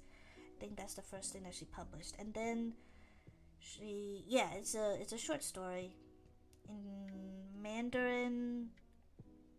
Chongji.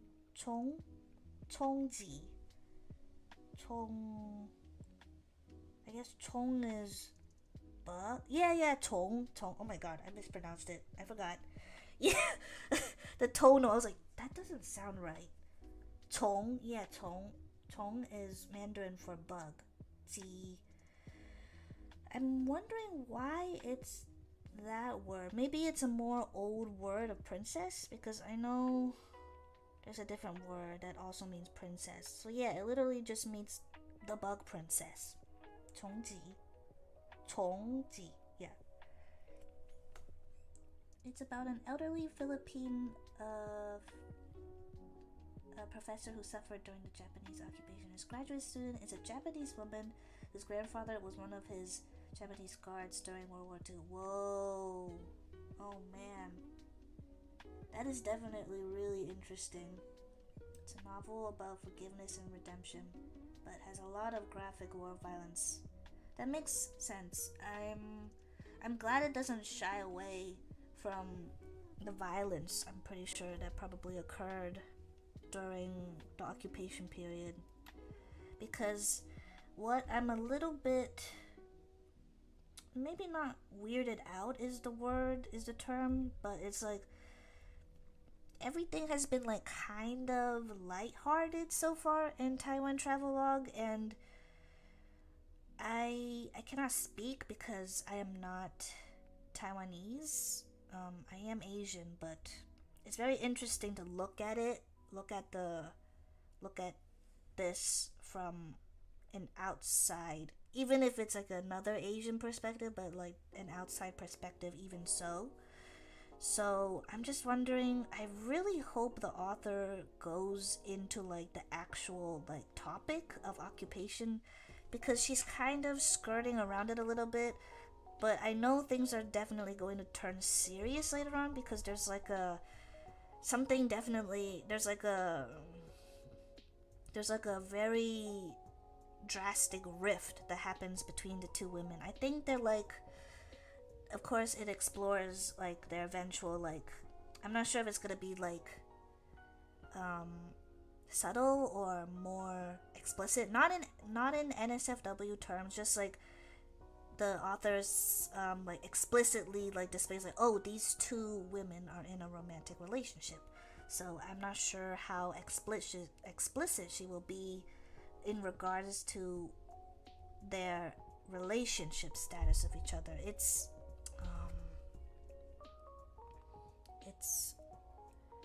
let me see what the time period was. 1938. Yeah. um I don't know. I know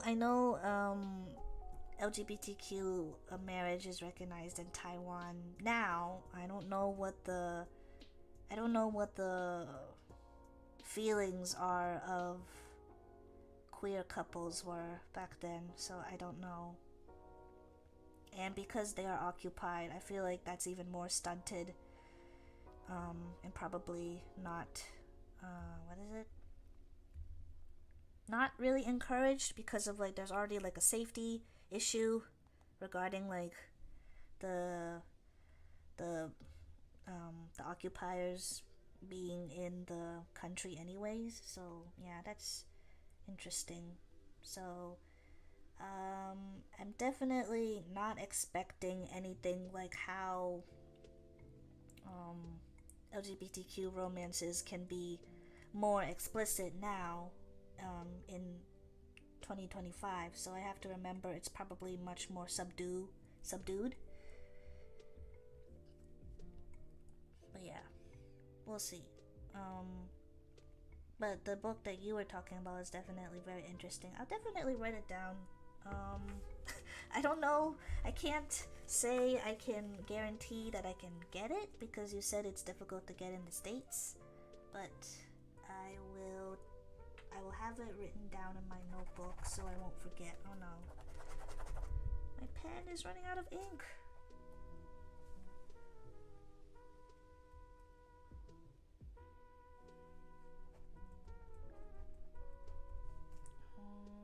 Let's see. Write down the author's name.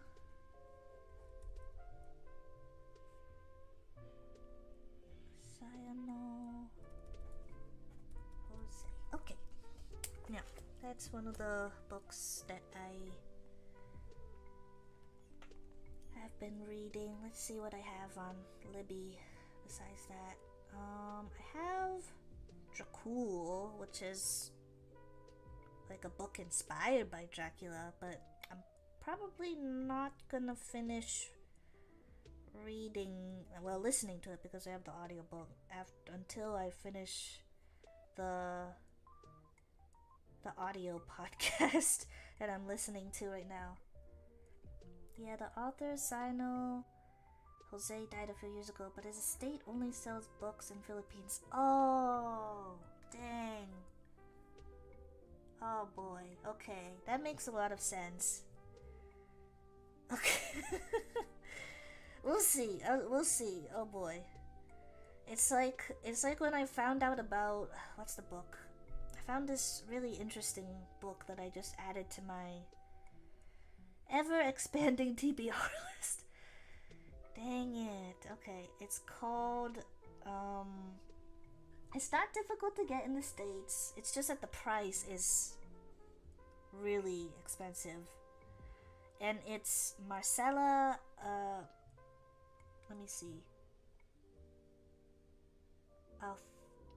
Althus. I might have pronounced that part of her. She has a combination last name.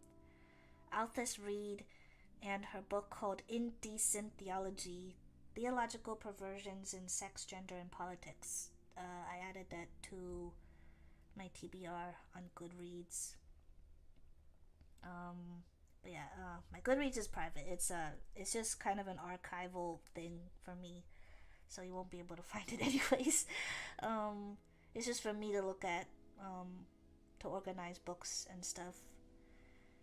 But yeah, you can find single and but very expensive. Yep. Indecent Theology, unfortunately, is $87, and if we include tax, it's probably 88 or 89. Okay, her name is Marcella Althus Reed. I'll write it in the comments right now, and you can look it up. I think it's probably her most popular works. She writes a lot of stuff regarding feminism, gender, sex, politics, queer theory as well, I believe. Marcella Althus.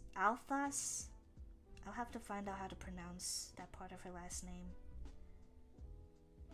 I'll put the title of the book. Why not? Yeah. Wait, actually, I don't know what. I'm not talking about anything inappropriate because it's sex as in the gendered word of sex. So hopefully that doesn't. Oh, it might get flagged. I'll just put her name. I don't know. Yeah. I don't want to chance it. They already shadow banned one of my posts, so I don't know. Now you can look at her bibliography. Just look for. Yeah, she's written a lot of stuff on queer theory as well, which is really cool. She is a professor. Oh, okay. She's a Irish professor of contextual theology at New College, University of Edinburgh. I think I said that. UK folks, correct me.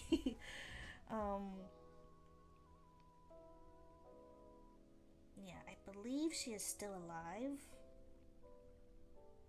but I think she is quite an elderly woman. Let me see. Marcella Althus Reed. Oh no, she passed away. I'm sorry. She passed away in 2009, February 20th. Oh man. Okay, no wonder why her books are expensive. I feel like some books get more expensive once the authors pass away. I got it already, looking up her books. Looks super interesting to me. Thank you. No problem. Of course, I found this randomly through a Twitter post. Sometimes I get recommended some literary stuff, and it was something that I sent to myself in my Twitter, in my own like little group chat thing. Oops, I didn't mean to do that. Go back to auto camera, please. And I thought it was really interesting. I don't know what the person was replying to. The original poster was replying, I think it was about like somebody wanting something specific on religion in regard to like queer people and queer folks, and that's also really interesting. I don't know much.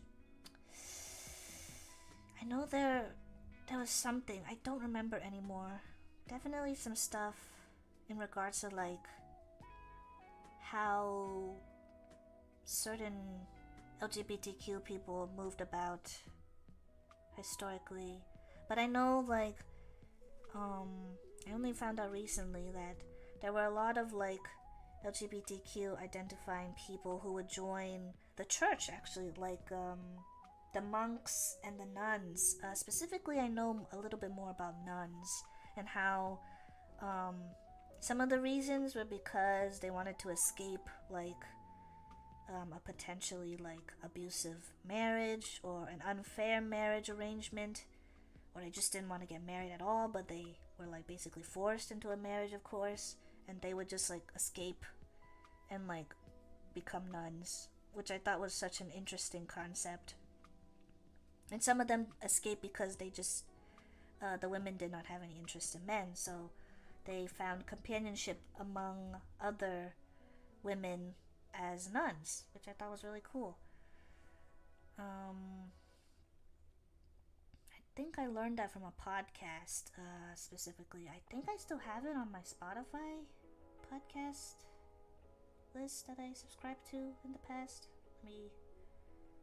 The podcast is called History is Gay. So you can find that exact episode there if you're interested. There's also a lot of really good video essays by female YouTubers who also talk about the queerness of nuns within the abbey. I think that's what their congregation is called most of the time. Yes, you are right. One of my wife's friends became a nun because she was pressured to marry someone she had no interest in.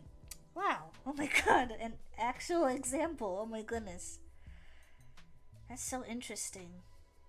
I wonder what kind of life she leads now. I know nuns are still...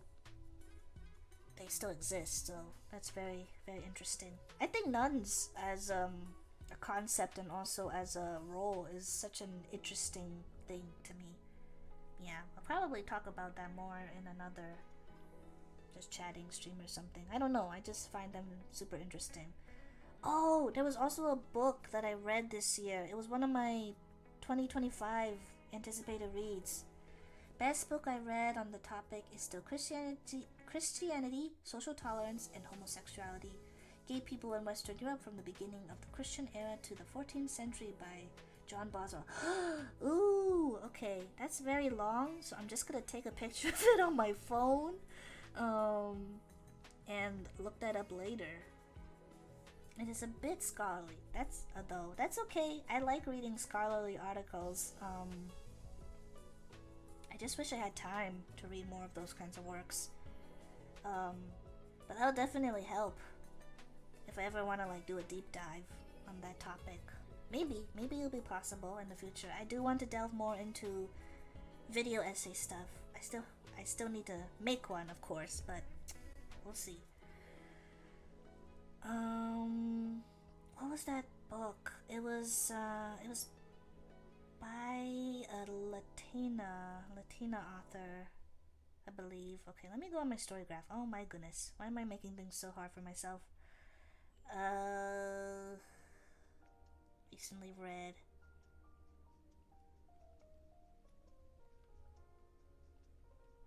Gotta go all the way to the bottom because it was one of the first things that I read. It was a popular book though, so you can find inexpensive used copies. Ooh, nice. Okay, that's very relieving to hear. Okay, where is it? No. Okay, why did I accidentally went to 2024? 2025 reads. Okay, it's called The Unworthy by Augustina Basterica. I'm not sure if I pronounced her name correctly. A very interesting, a very dark, probably one of the most violent books I've read in recent memory. And it has to do with nuns, which is kind of darkly hilarious, but also not. When you read about what goes on in that with those nuns, I feeling bad for them is an understatement. Oh my god. Very, very interesting. I would definitely talk about it more when I do a wrap up on all of my 2025 reads. But it's like, if I had to put it in my own words, it's like, it's the end of the world. Our main characters are within like a dilapidated abbey building, and there's like a social hierarchy with all of these nuns. The sister, of course, is like she's like the head, and there's like a lot of strict rules. Everything is like very dystopian because it's like we're in the middle of the end of the world, kind of. And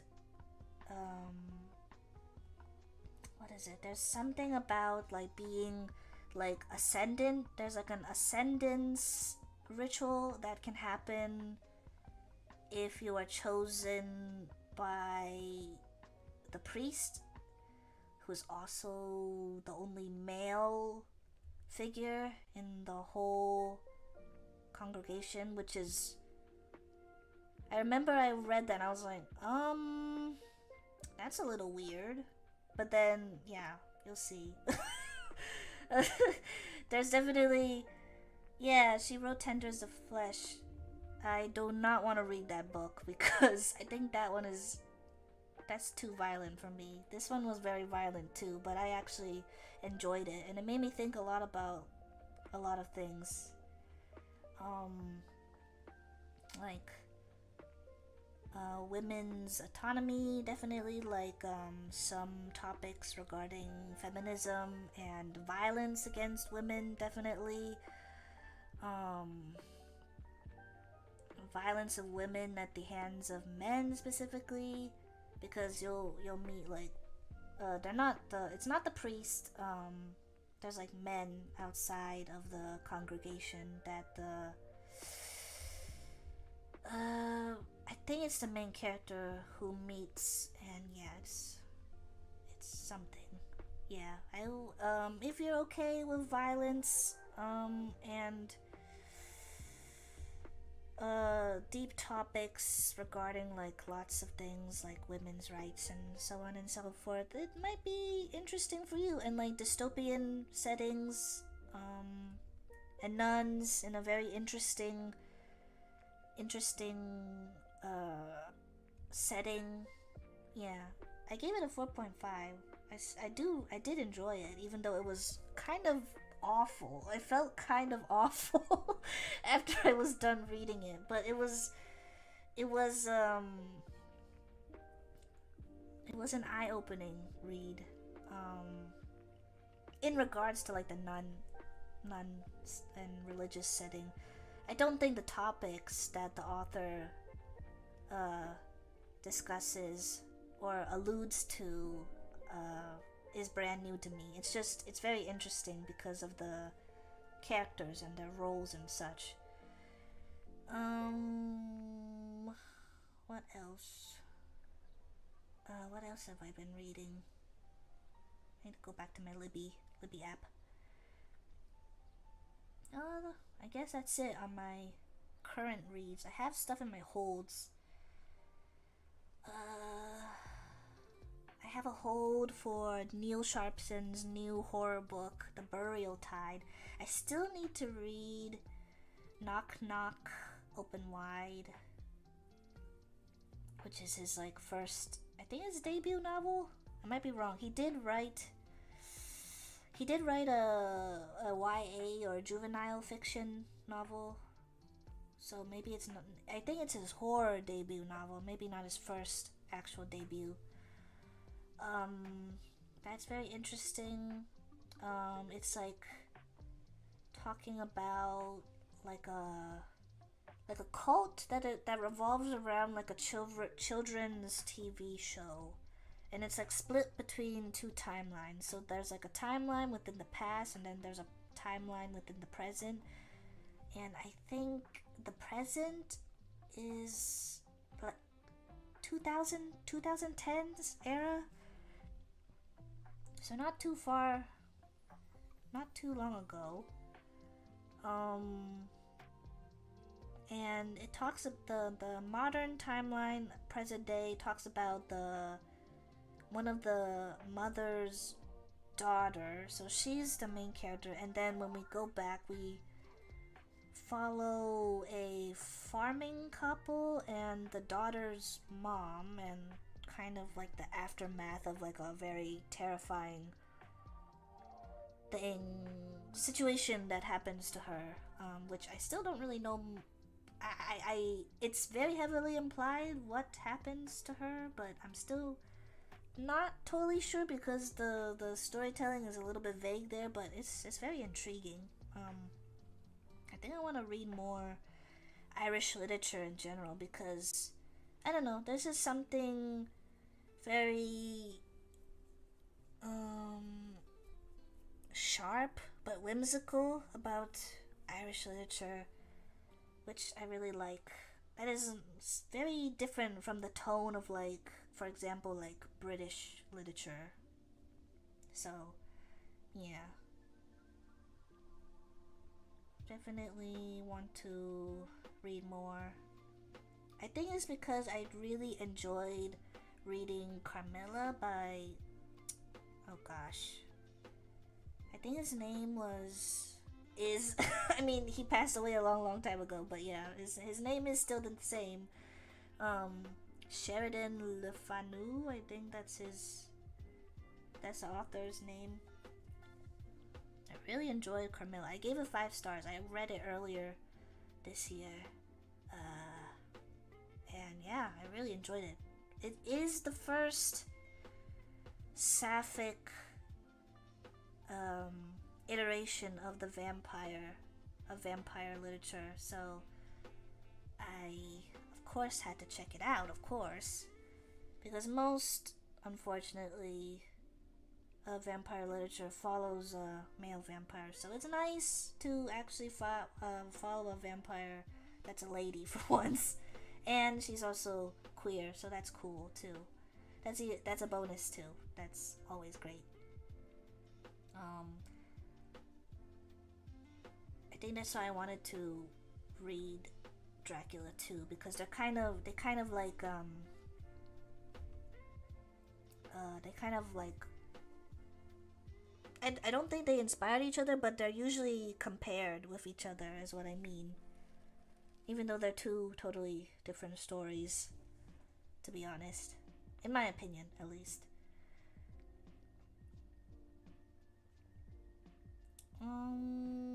What else? I need to finish The Silent Companions because I really want to watch your review video of it, Joseph.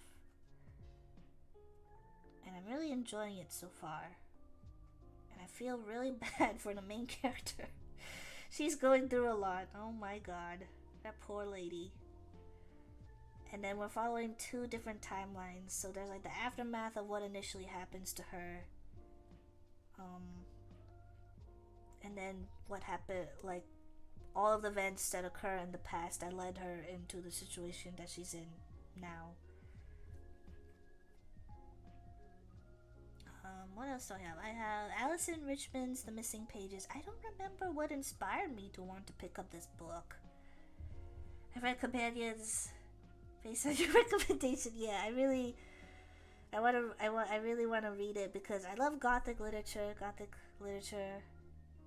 And Gothic horror is probably my favorite subgenre of horror literature, because it just covers all my favorite kind of topics within horror. If I have to say, I like a lot of different horror subgenres, but I still think Gothic horror is still top tier, number 1 for me. And I also did a project regarding Gothic literature too during my master's program, so I can say I'm a little bit of an expert on the topic, if I do say so myself.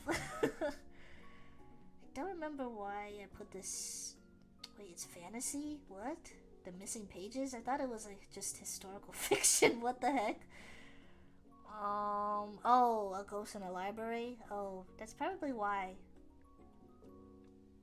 It's something to do with books. Something to do with missing books, missing pages.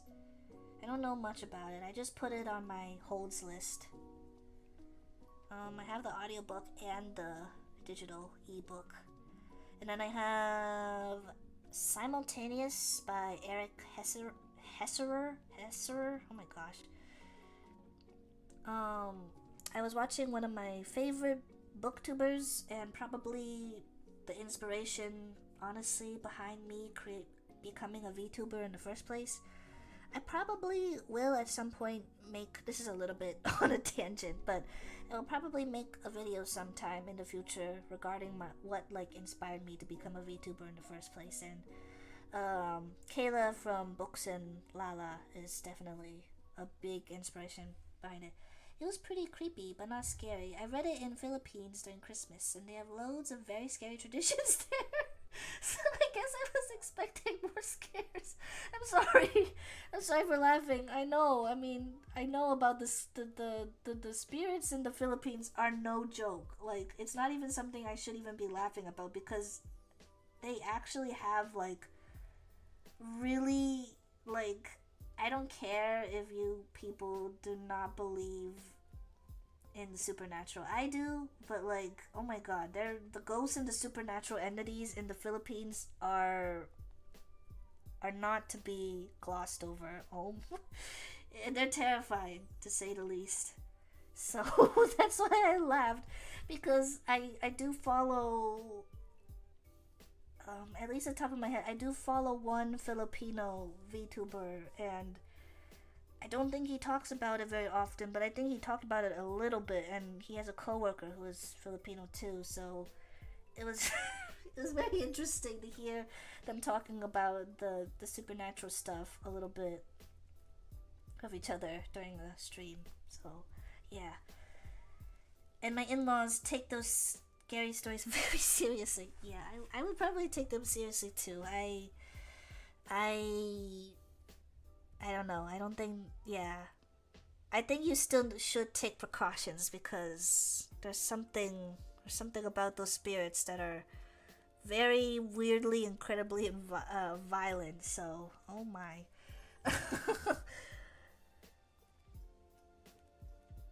Like if I had to compare, actually I don't really know much, but we will see. I would have to ask my parents specifically, but I don't think the ghosts from both of my parents' backgrounds are as dramatic and violent as Filipino ghosts. Also, what is it? What is that term? Oh my gosh. Honorable mentions to Japanese and Korean supernatural entities and ghosts. They are also very scary too. Oh my goodness. Oh, and Thai ghosts. Um, I think I watched like a Thai horror movie and it scared the bejeebus out of me so much. I was so scared to go to sleep. I'm going back to the Philippines next week. What? Oh my god. Oh my god. I didn't know they had witches there. Okay, please be safe. I know the Philippines is a very nice place in general. Mm, but yeah, please be careful.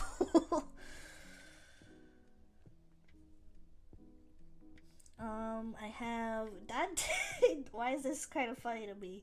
Dante Alighieri's The Divine Comedy. It's the one by BBC. It's like an abridged one, but I wanted to listen to it because it has one of my favorite voice actors, which is Emrich's voice actor from the game Final Fantasy XIV. Um, Emrich de Borel. The There's a certain subset of the elves, the elves in the game, and they're like French inspired. So everybody has a French name, Emmerich de Borel. And I really, really love his voice actor's um, voice. And I found out he literally does the voice. I know his name. His name is Blake Ritson, and he plays Dante. So, and people were saying that his voice acting delivery is a very good in that audiobook. So I was like, I have to listen to it now. Yeah. Oh yes, Philippines is wonderful, but there are monster stories that are truly gruesome. Oh no. I didn't know about that either. Oh boy. But yeah, I keep on like procrastinating on listening to the Divine Comedy. It's kind of an old audiobook, and you can you can kind of tell. By the way, the sound design was done. It was released on September 18th, 2014, so a little, I'll say it's a tad bit dramatic with the audio design, but it's still tolerable. There's some where I'm just like, okay, tone it down a little bit. I know we're in hell. I know we're technically going through the rings of hell, but let's calm down a little bit here. Holy moly. I was like, geez, okay, I get it. It's utter torment here, but yeah. How many weeks? I have to wait 22 weeks for it. I started at 14th, but now I'm 11th in line. What is Simultaneous about? I think it's a sci-fi book. It's fiction, mystery, thriller, sci-fi, yeah. I don't even remember what it's about. It's copycat killers or something. Something about IT stuff. I don't know, it's interesting. I just do not have the interest in it currently to look at it. So if you're interested, maybe you can check out the description on your own. It's not on the top of my list, so I'm just kind of waiting for my hold to come in. Is Divine Comedy a LibriVox audiobook? So the version that I'm listening to is only 3 hours long. It's abridged. It's not the full thing. Why does it say unabridged? Oh, I guess it's unabridged. It was, the publisher is BBC Audio and the imprint is BBC Digital Audio.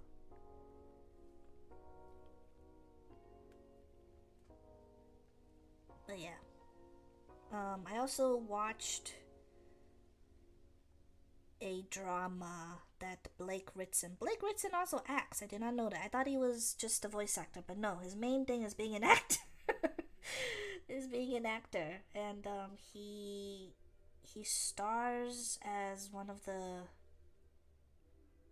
I don't think he's a main character, he's like a main side character, if that makes sense.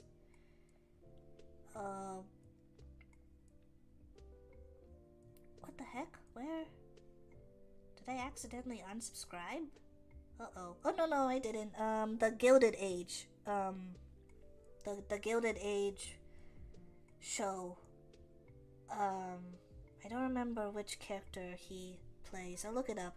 Because I found out he was acting in it. I was like, okay. And I literally started the show because he was an actor in that show. And also, now I have another favorite historical period that is coincidentally set in the US, which is the Gilded Age, which is what the show is named after.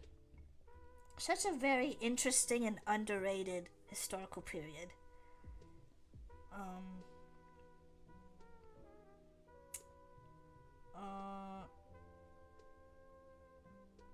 The TV series. Okay, who's the character? Blake Ritson as Oscar Van Regen. Agnes's intelligent and charismatic son, who is looking for a rich heiress to guarantee him a proper standard of living and act as a shield for his homosexuality. Sorry, that is not funny. The shield part, it kind of made me laugh a little bit. So he's looking for a lavender marriage, but it's like I don't even remember. I don't think his potential wife would know that he is looking for a lavender marriage. I don't even know if they know what the concept of a lavender marriage was back then. So, yeah, he is basically like the male equivalent.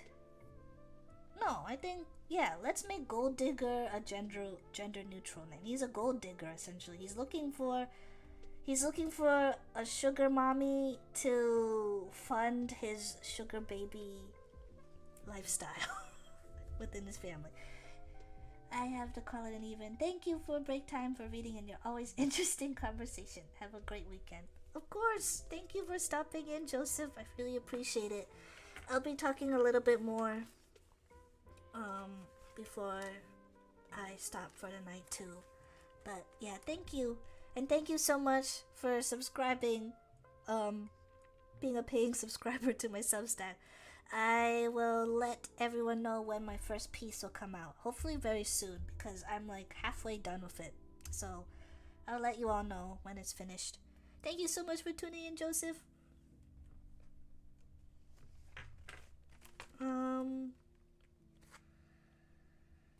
But yeah, what else? I have music that I've been listening to. Also some hobbies I want to take up as well.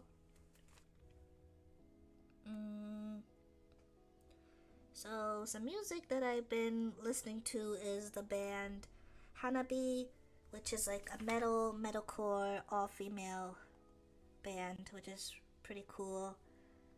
Hanabi. Let me look it up on my phone. The good thing about not using my live 2D model is that I can just use my phone whenever I want. Yeah, they're called metalcore, new metal, electroniccore, hardcore, punk. And I found that I found out all of these, the ones that I'm talking about first, through YouTube recommendations, which is pretty cool. The next one is Eliza and the Delusionals. I found one of their songs of an older album they do. Unfortunately, I don't really like the sound of their new album, which is really sad when you like a band but you don't really like their new sound or new album. I don't know what to do with this feeling regarding their new album, but I do like the old album that I'm currently going through right now. And then the other one is Past Self, which is the band self-describes themselves as a K-goth band, which is really cool. So it's like very gothic. They do gothic inspired music. The main vocalist has that like very iconic singing voice that is very prevalent in a lot of like goth or goth adjacent bands, which is really cool. Like a very deep in the throat, like melodic but also monotone kind of singing voice. It's very beautiful and haunting. I think if you listen to a lot of like gothic or like visual K bands and such, you might know what I'm talking about. So I'm going through their discography right now too. Very nice, very good stuff. I'm also listening to two songs I've been looping from George Michael, Careless Whisper, and Everything She Wants. Chase Icon, which I found her music on a TikTok edit for Marvel Rivals. And then I started listening to some other songs of hers. Really cool stuff from her. Excuse me. New Dad, which is a Irish indie band. You might recognize one of their album covers as starting like a very big trend within the artist community, where it's like a porcelain doll head, it seems like, from like the head, and you can see a little bit down to its neck, and the part where it should have a mouth is kind of like scraped off, but you can see like the very intricate details of the porcelain doll's face and eyes. The album cover is for that iconic art is from their album Madra.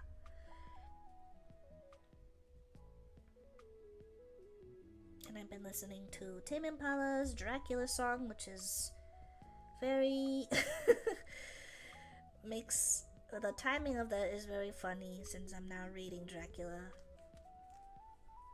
It's a very catchy and cool song, so I've been looping that. This is not specifically any band, but the music genre dungeon synth, but I have to be very careful because there's unfortunately a lot of like bigots who produce dungeon synth music. So Reddit is definitely helpful for finding ethical, left-leaning dungeon synth producers and musicians and artists. Lil Susie's song "Take Me in Your Arms," a very cool trance kind of electronica kind of song. Itzy's Tunnel Vision. Starting to work my way through their discography. I have a lot to pick up. I listen to K-pop from time to time, and they're one of my favorite girl groups. Blue Oyster Cult's "Don't Fear the Reaper." I also did a mini cover of that. You can check in my shorts. Really cool, sweet, bittersweet, melancholic song regarding death, and also not to be afraid of death when it comes. Yes, the band's name is Yes, which I always find really funny and cute for some reason. Their song "Owner of a Lonely Heart." It's also a song I've been looping a lot. And finally, I want to try regular journaling. I don't really have any fancy journals or notebooks, so I'm just reusing old stuff that I have on my shelves. It's like gold notebooks from Staples and such that I've had for years that I started using recently. This notebook is just a plain, wide-ruled, one-subject notebook from Staples. Yep. Find a craft to have as a hobby, so something to do with my hands. Still trying to find a hobby and a hands-centric crafting hobby. I'm sure I'll find something soon. Maybe journaling, junk journaling or something, where I like make a craft out of journaling. Could be what I do for that. Since I can be creative with crafting and making art, traditional art in my journal, and also having a focus on writing too, which is pretty cool. Finding more time to write, of course, for both technical and creative stuff, lore for myself as Eureka, and technical writing in regards to my Substack. Please check it out if you have time. I will keep advertising for it because I want people to check out and know more about my writing. And the Haribo power bank. Yep, I actually ordered this a bunch of weeks ago, and Amazon canceled my order, and I was pretty bummed out about that. But now there's like a lot of news saying that it's kind of a dangerous power bank to have. It's probably a good thing that you aren't getting it because it has the potentiality of catching on fire and possibly exploding too. So, yeah. The company who created this and used Haribo iconography, did a lot of shortcuts, basically. I need to look more into that because I find it so fascinating. I want to read more about the battery and power bank expert that wrote like a thread about this on Twitter somewhere. He should write an article so I don't have to worry about him potentially deleting his thread on Twitter. But yeah, he talks about the specifics and details of why the Haribo power bank is a hazard and is dangerous. And then, because I thought I was going to be talking about this on my Marvel Rivals stream, yeah, that did not work out. But I will be playing more Marvel Rivals now that I figured out my 180p problem. I fixed that, thankfully. So that's cool. So please look forward to more Marvel Rivals. I'll probably not be doing just chatting stuff. Probably near the end if I do a future Marvel Rivals stream, because I don't think I can concentrate on chatting while playing on the game. I'll just focus on playing the game. A lesson learned. Because I was messing up a lot while I was trying to talk during that stream, and looking back on it is kind of embarrassing. But yeah, VTubing is a learning experience, so I will continue to learn and do my best to improve and be a better me for my present self and my future self. And also be kind to my past self as well. Yeah, I think that's all I have so far. This went on really long, but yeah. Thank you all so much for taking the time to watching my stream. I hope you were able to do some productive stuff during this co-working stream. There will definitely be more co-working streams in the future. This is a really fun format, and it will definitely help me to get better at my public speaking skills and streaming and presenting skills again for streaming. So yes, definitely more co-working streams in the future. Plus, I think Gogh is a very cute program to be able to do these kinds of things. I feel like if I had to do a collab, I guess maybe a co-working stream on Gogh would probably be the most fitting kind of thing for me in relation to the stuff I want to create for streams and videos and just creative projects for myself. So yeah, if anybody else is possibly interested in hosting co-working streams in the future, yeah, feel free to reach out or something. If I can figure out how multi co-working works, maybe I will host something myself, but I will need to learn a little bit more about that before I do something really big like that. Again, I can't help it, but I must advertise it again. Please check out my Substack. It is the same handle that I use basically everywhere as Eureka Forsyth. Basically, you can just look that up on Substack and you can find me.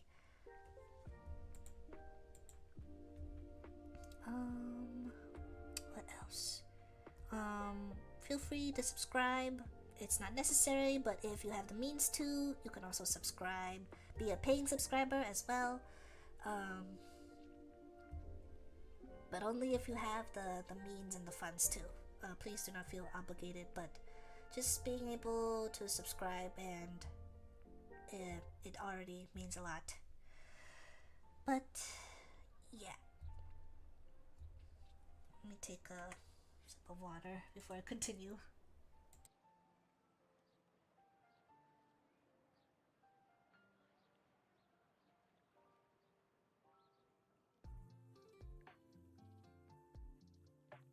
Okay. I am back. Whoops.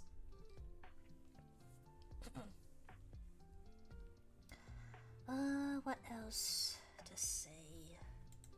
Why is it constantly doing that? Yeah, stop that. Okay. Let me think. Anything else? I think I will either do... I'm not sure yet, because I'm holding out a little bit just in case if I have my friends decide to want to do something offline. So either tomorrow for Saturday or Sunday I will stream again. Only one of those days, because I want to... my phone really overheated a lot when I used my live 2D model when I was streaming Rivals, and that really worried me. So I'm going to give it a 1, 2, or 3 day rest before I use it again. That's why I decided to use my PNGtuber model instead, just to give my phone a little extra rest before I use it for face capture sometime this weekend. So yeah, I think I talked about all my upcoming projects or streams earlier.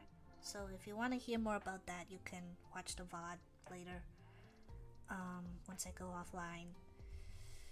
I feel like I'm missing something. I feel like I'm just missing one more thing though, but maybe that's just me being paranoid um,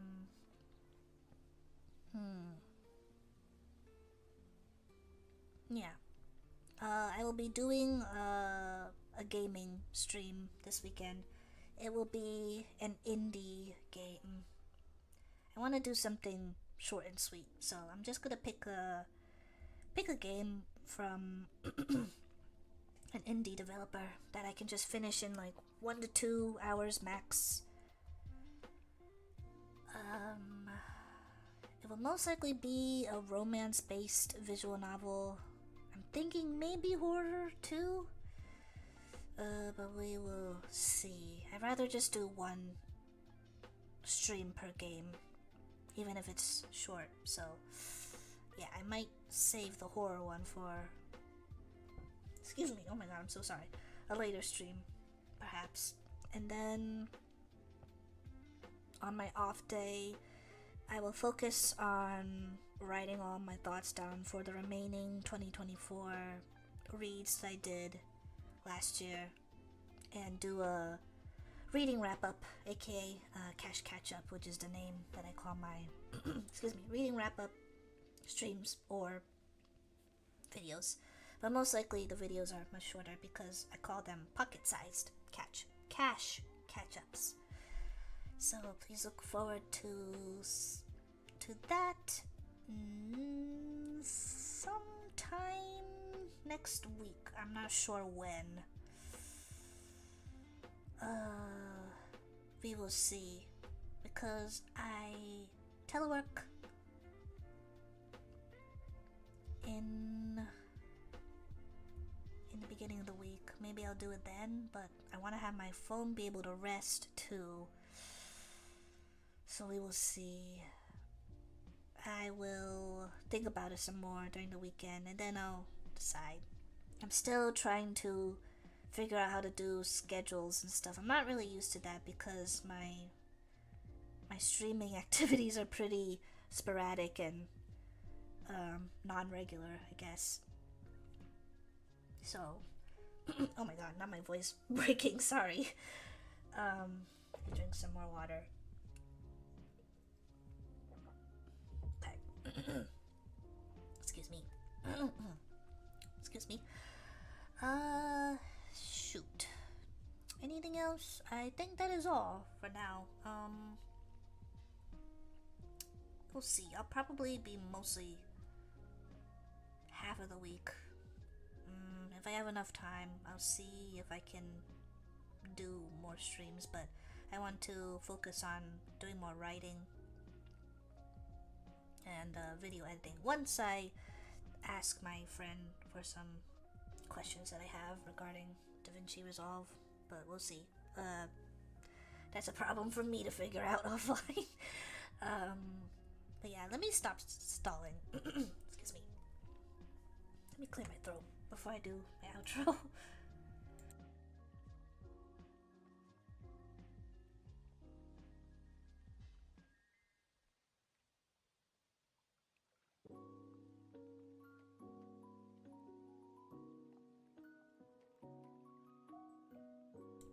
Okay. Oops.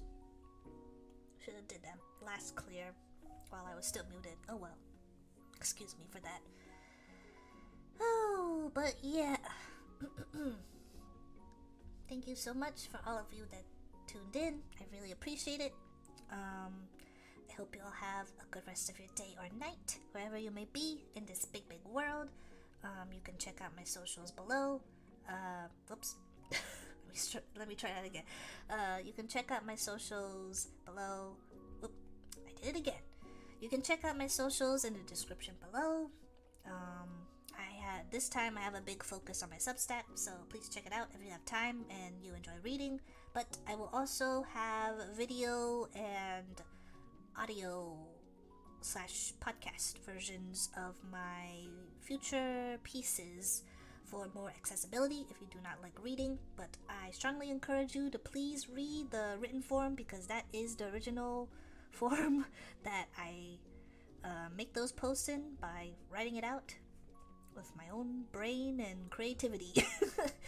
But But yeah, I'm mostly active on Twitter and Blue Sky, also on YouTube as well, but I don't post post regularly on YouTube posts, just when I like have an update for videos or streams.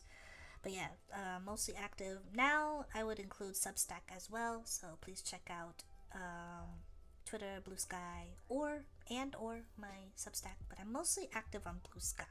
If you want to see more of my chattiness, I talk a lot on my Blue Sky more. I mostly just lurk on Twitter, unless I need to make like I said before, unless I need to make like a announcement post for a video or a stream. I mostly just lurk. I don't really interact much on Twitter. Try not to put a lot of my activity there, because it's kind of a mess there if I had to say so in less words. But yeah, anyway, I'm going on a tangent again. Yeah. I think that is it. Yeah. Also, if you like what you see here on my stream, feel free to like, comment, and subscribe if you'd like. I will greatly appreciate that. And also, I already said the stuff about my social. Sorry, let me actually do my outro. Sorry. Audio Unit 01, Eureka Forsyth, signing off. Bye bye.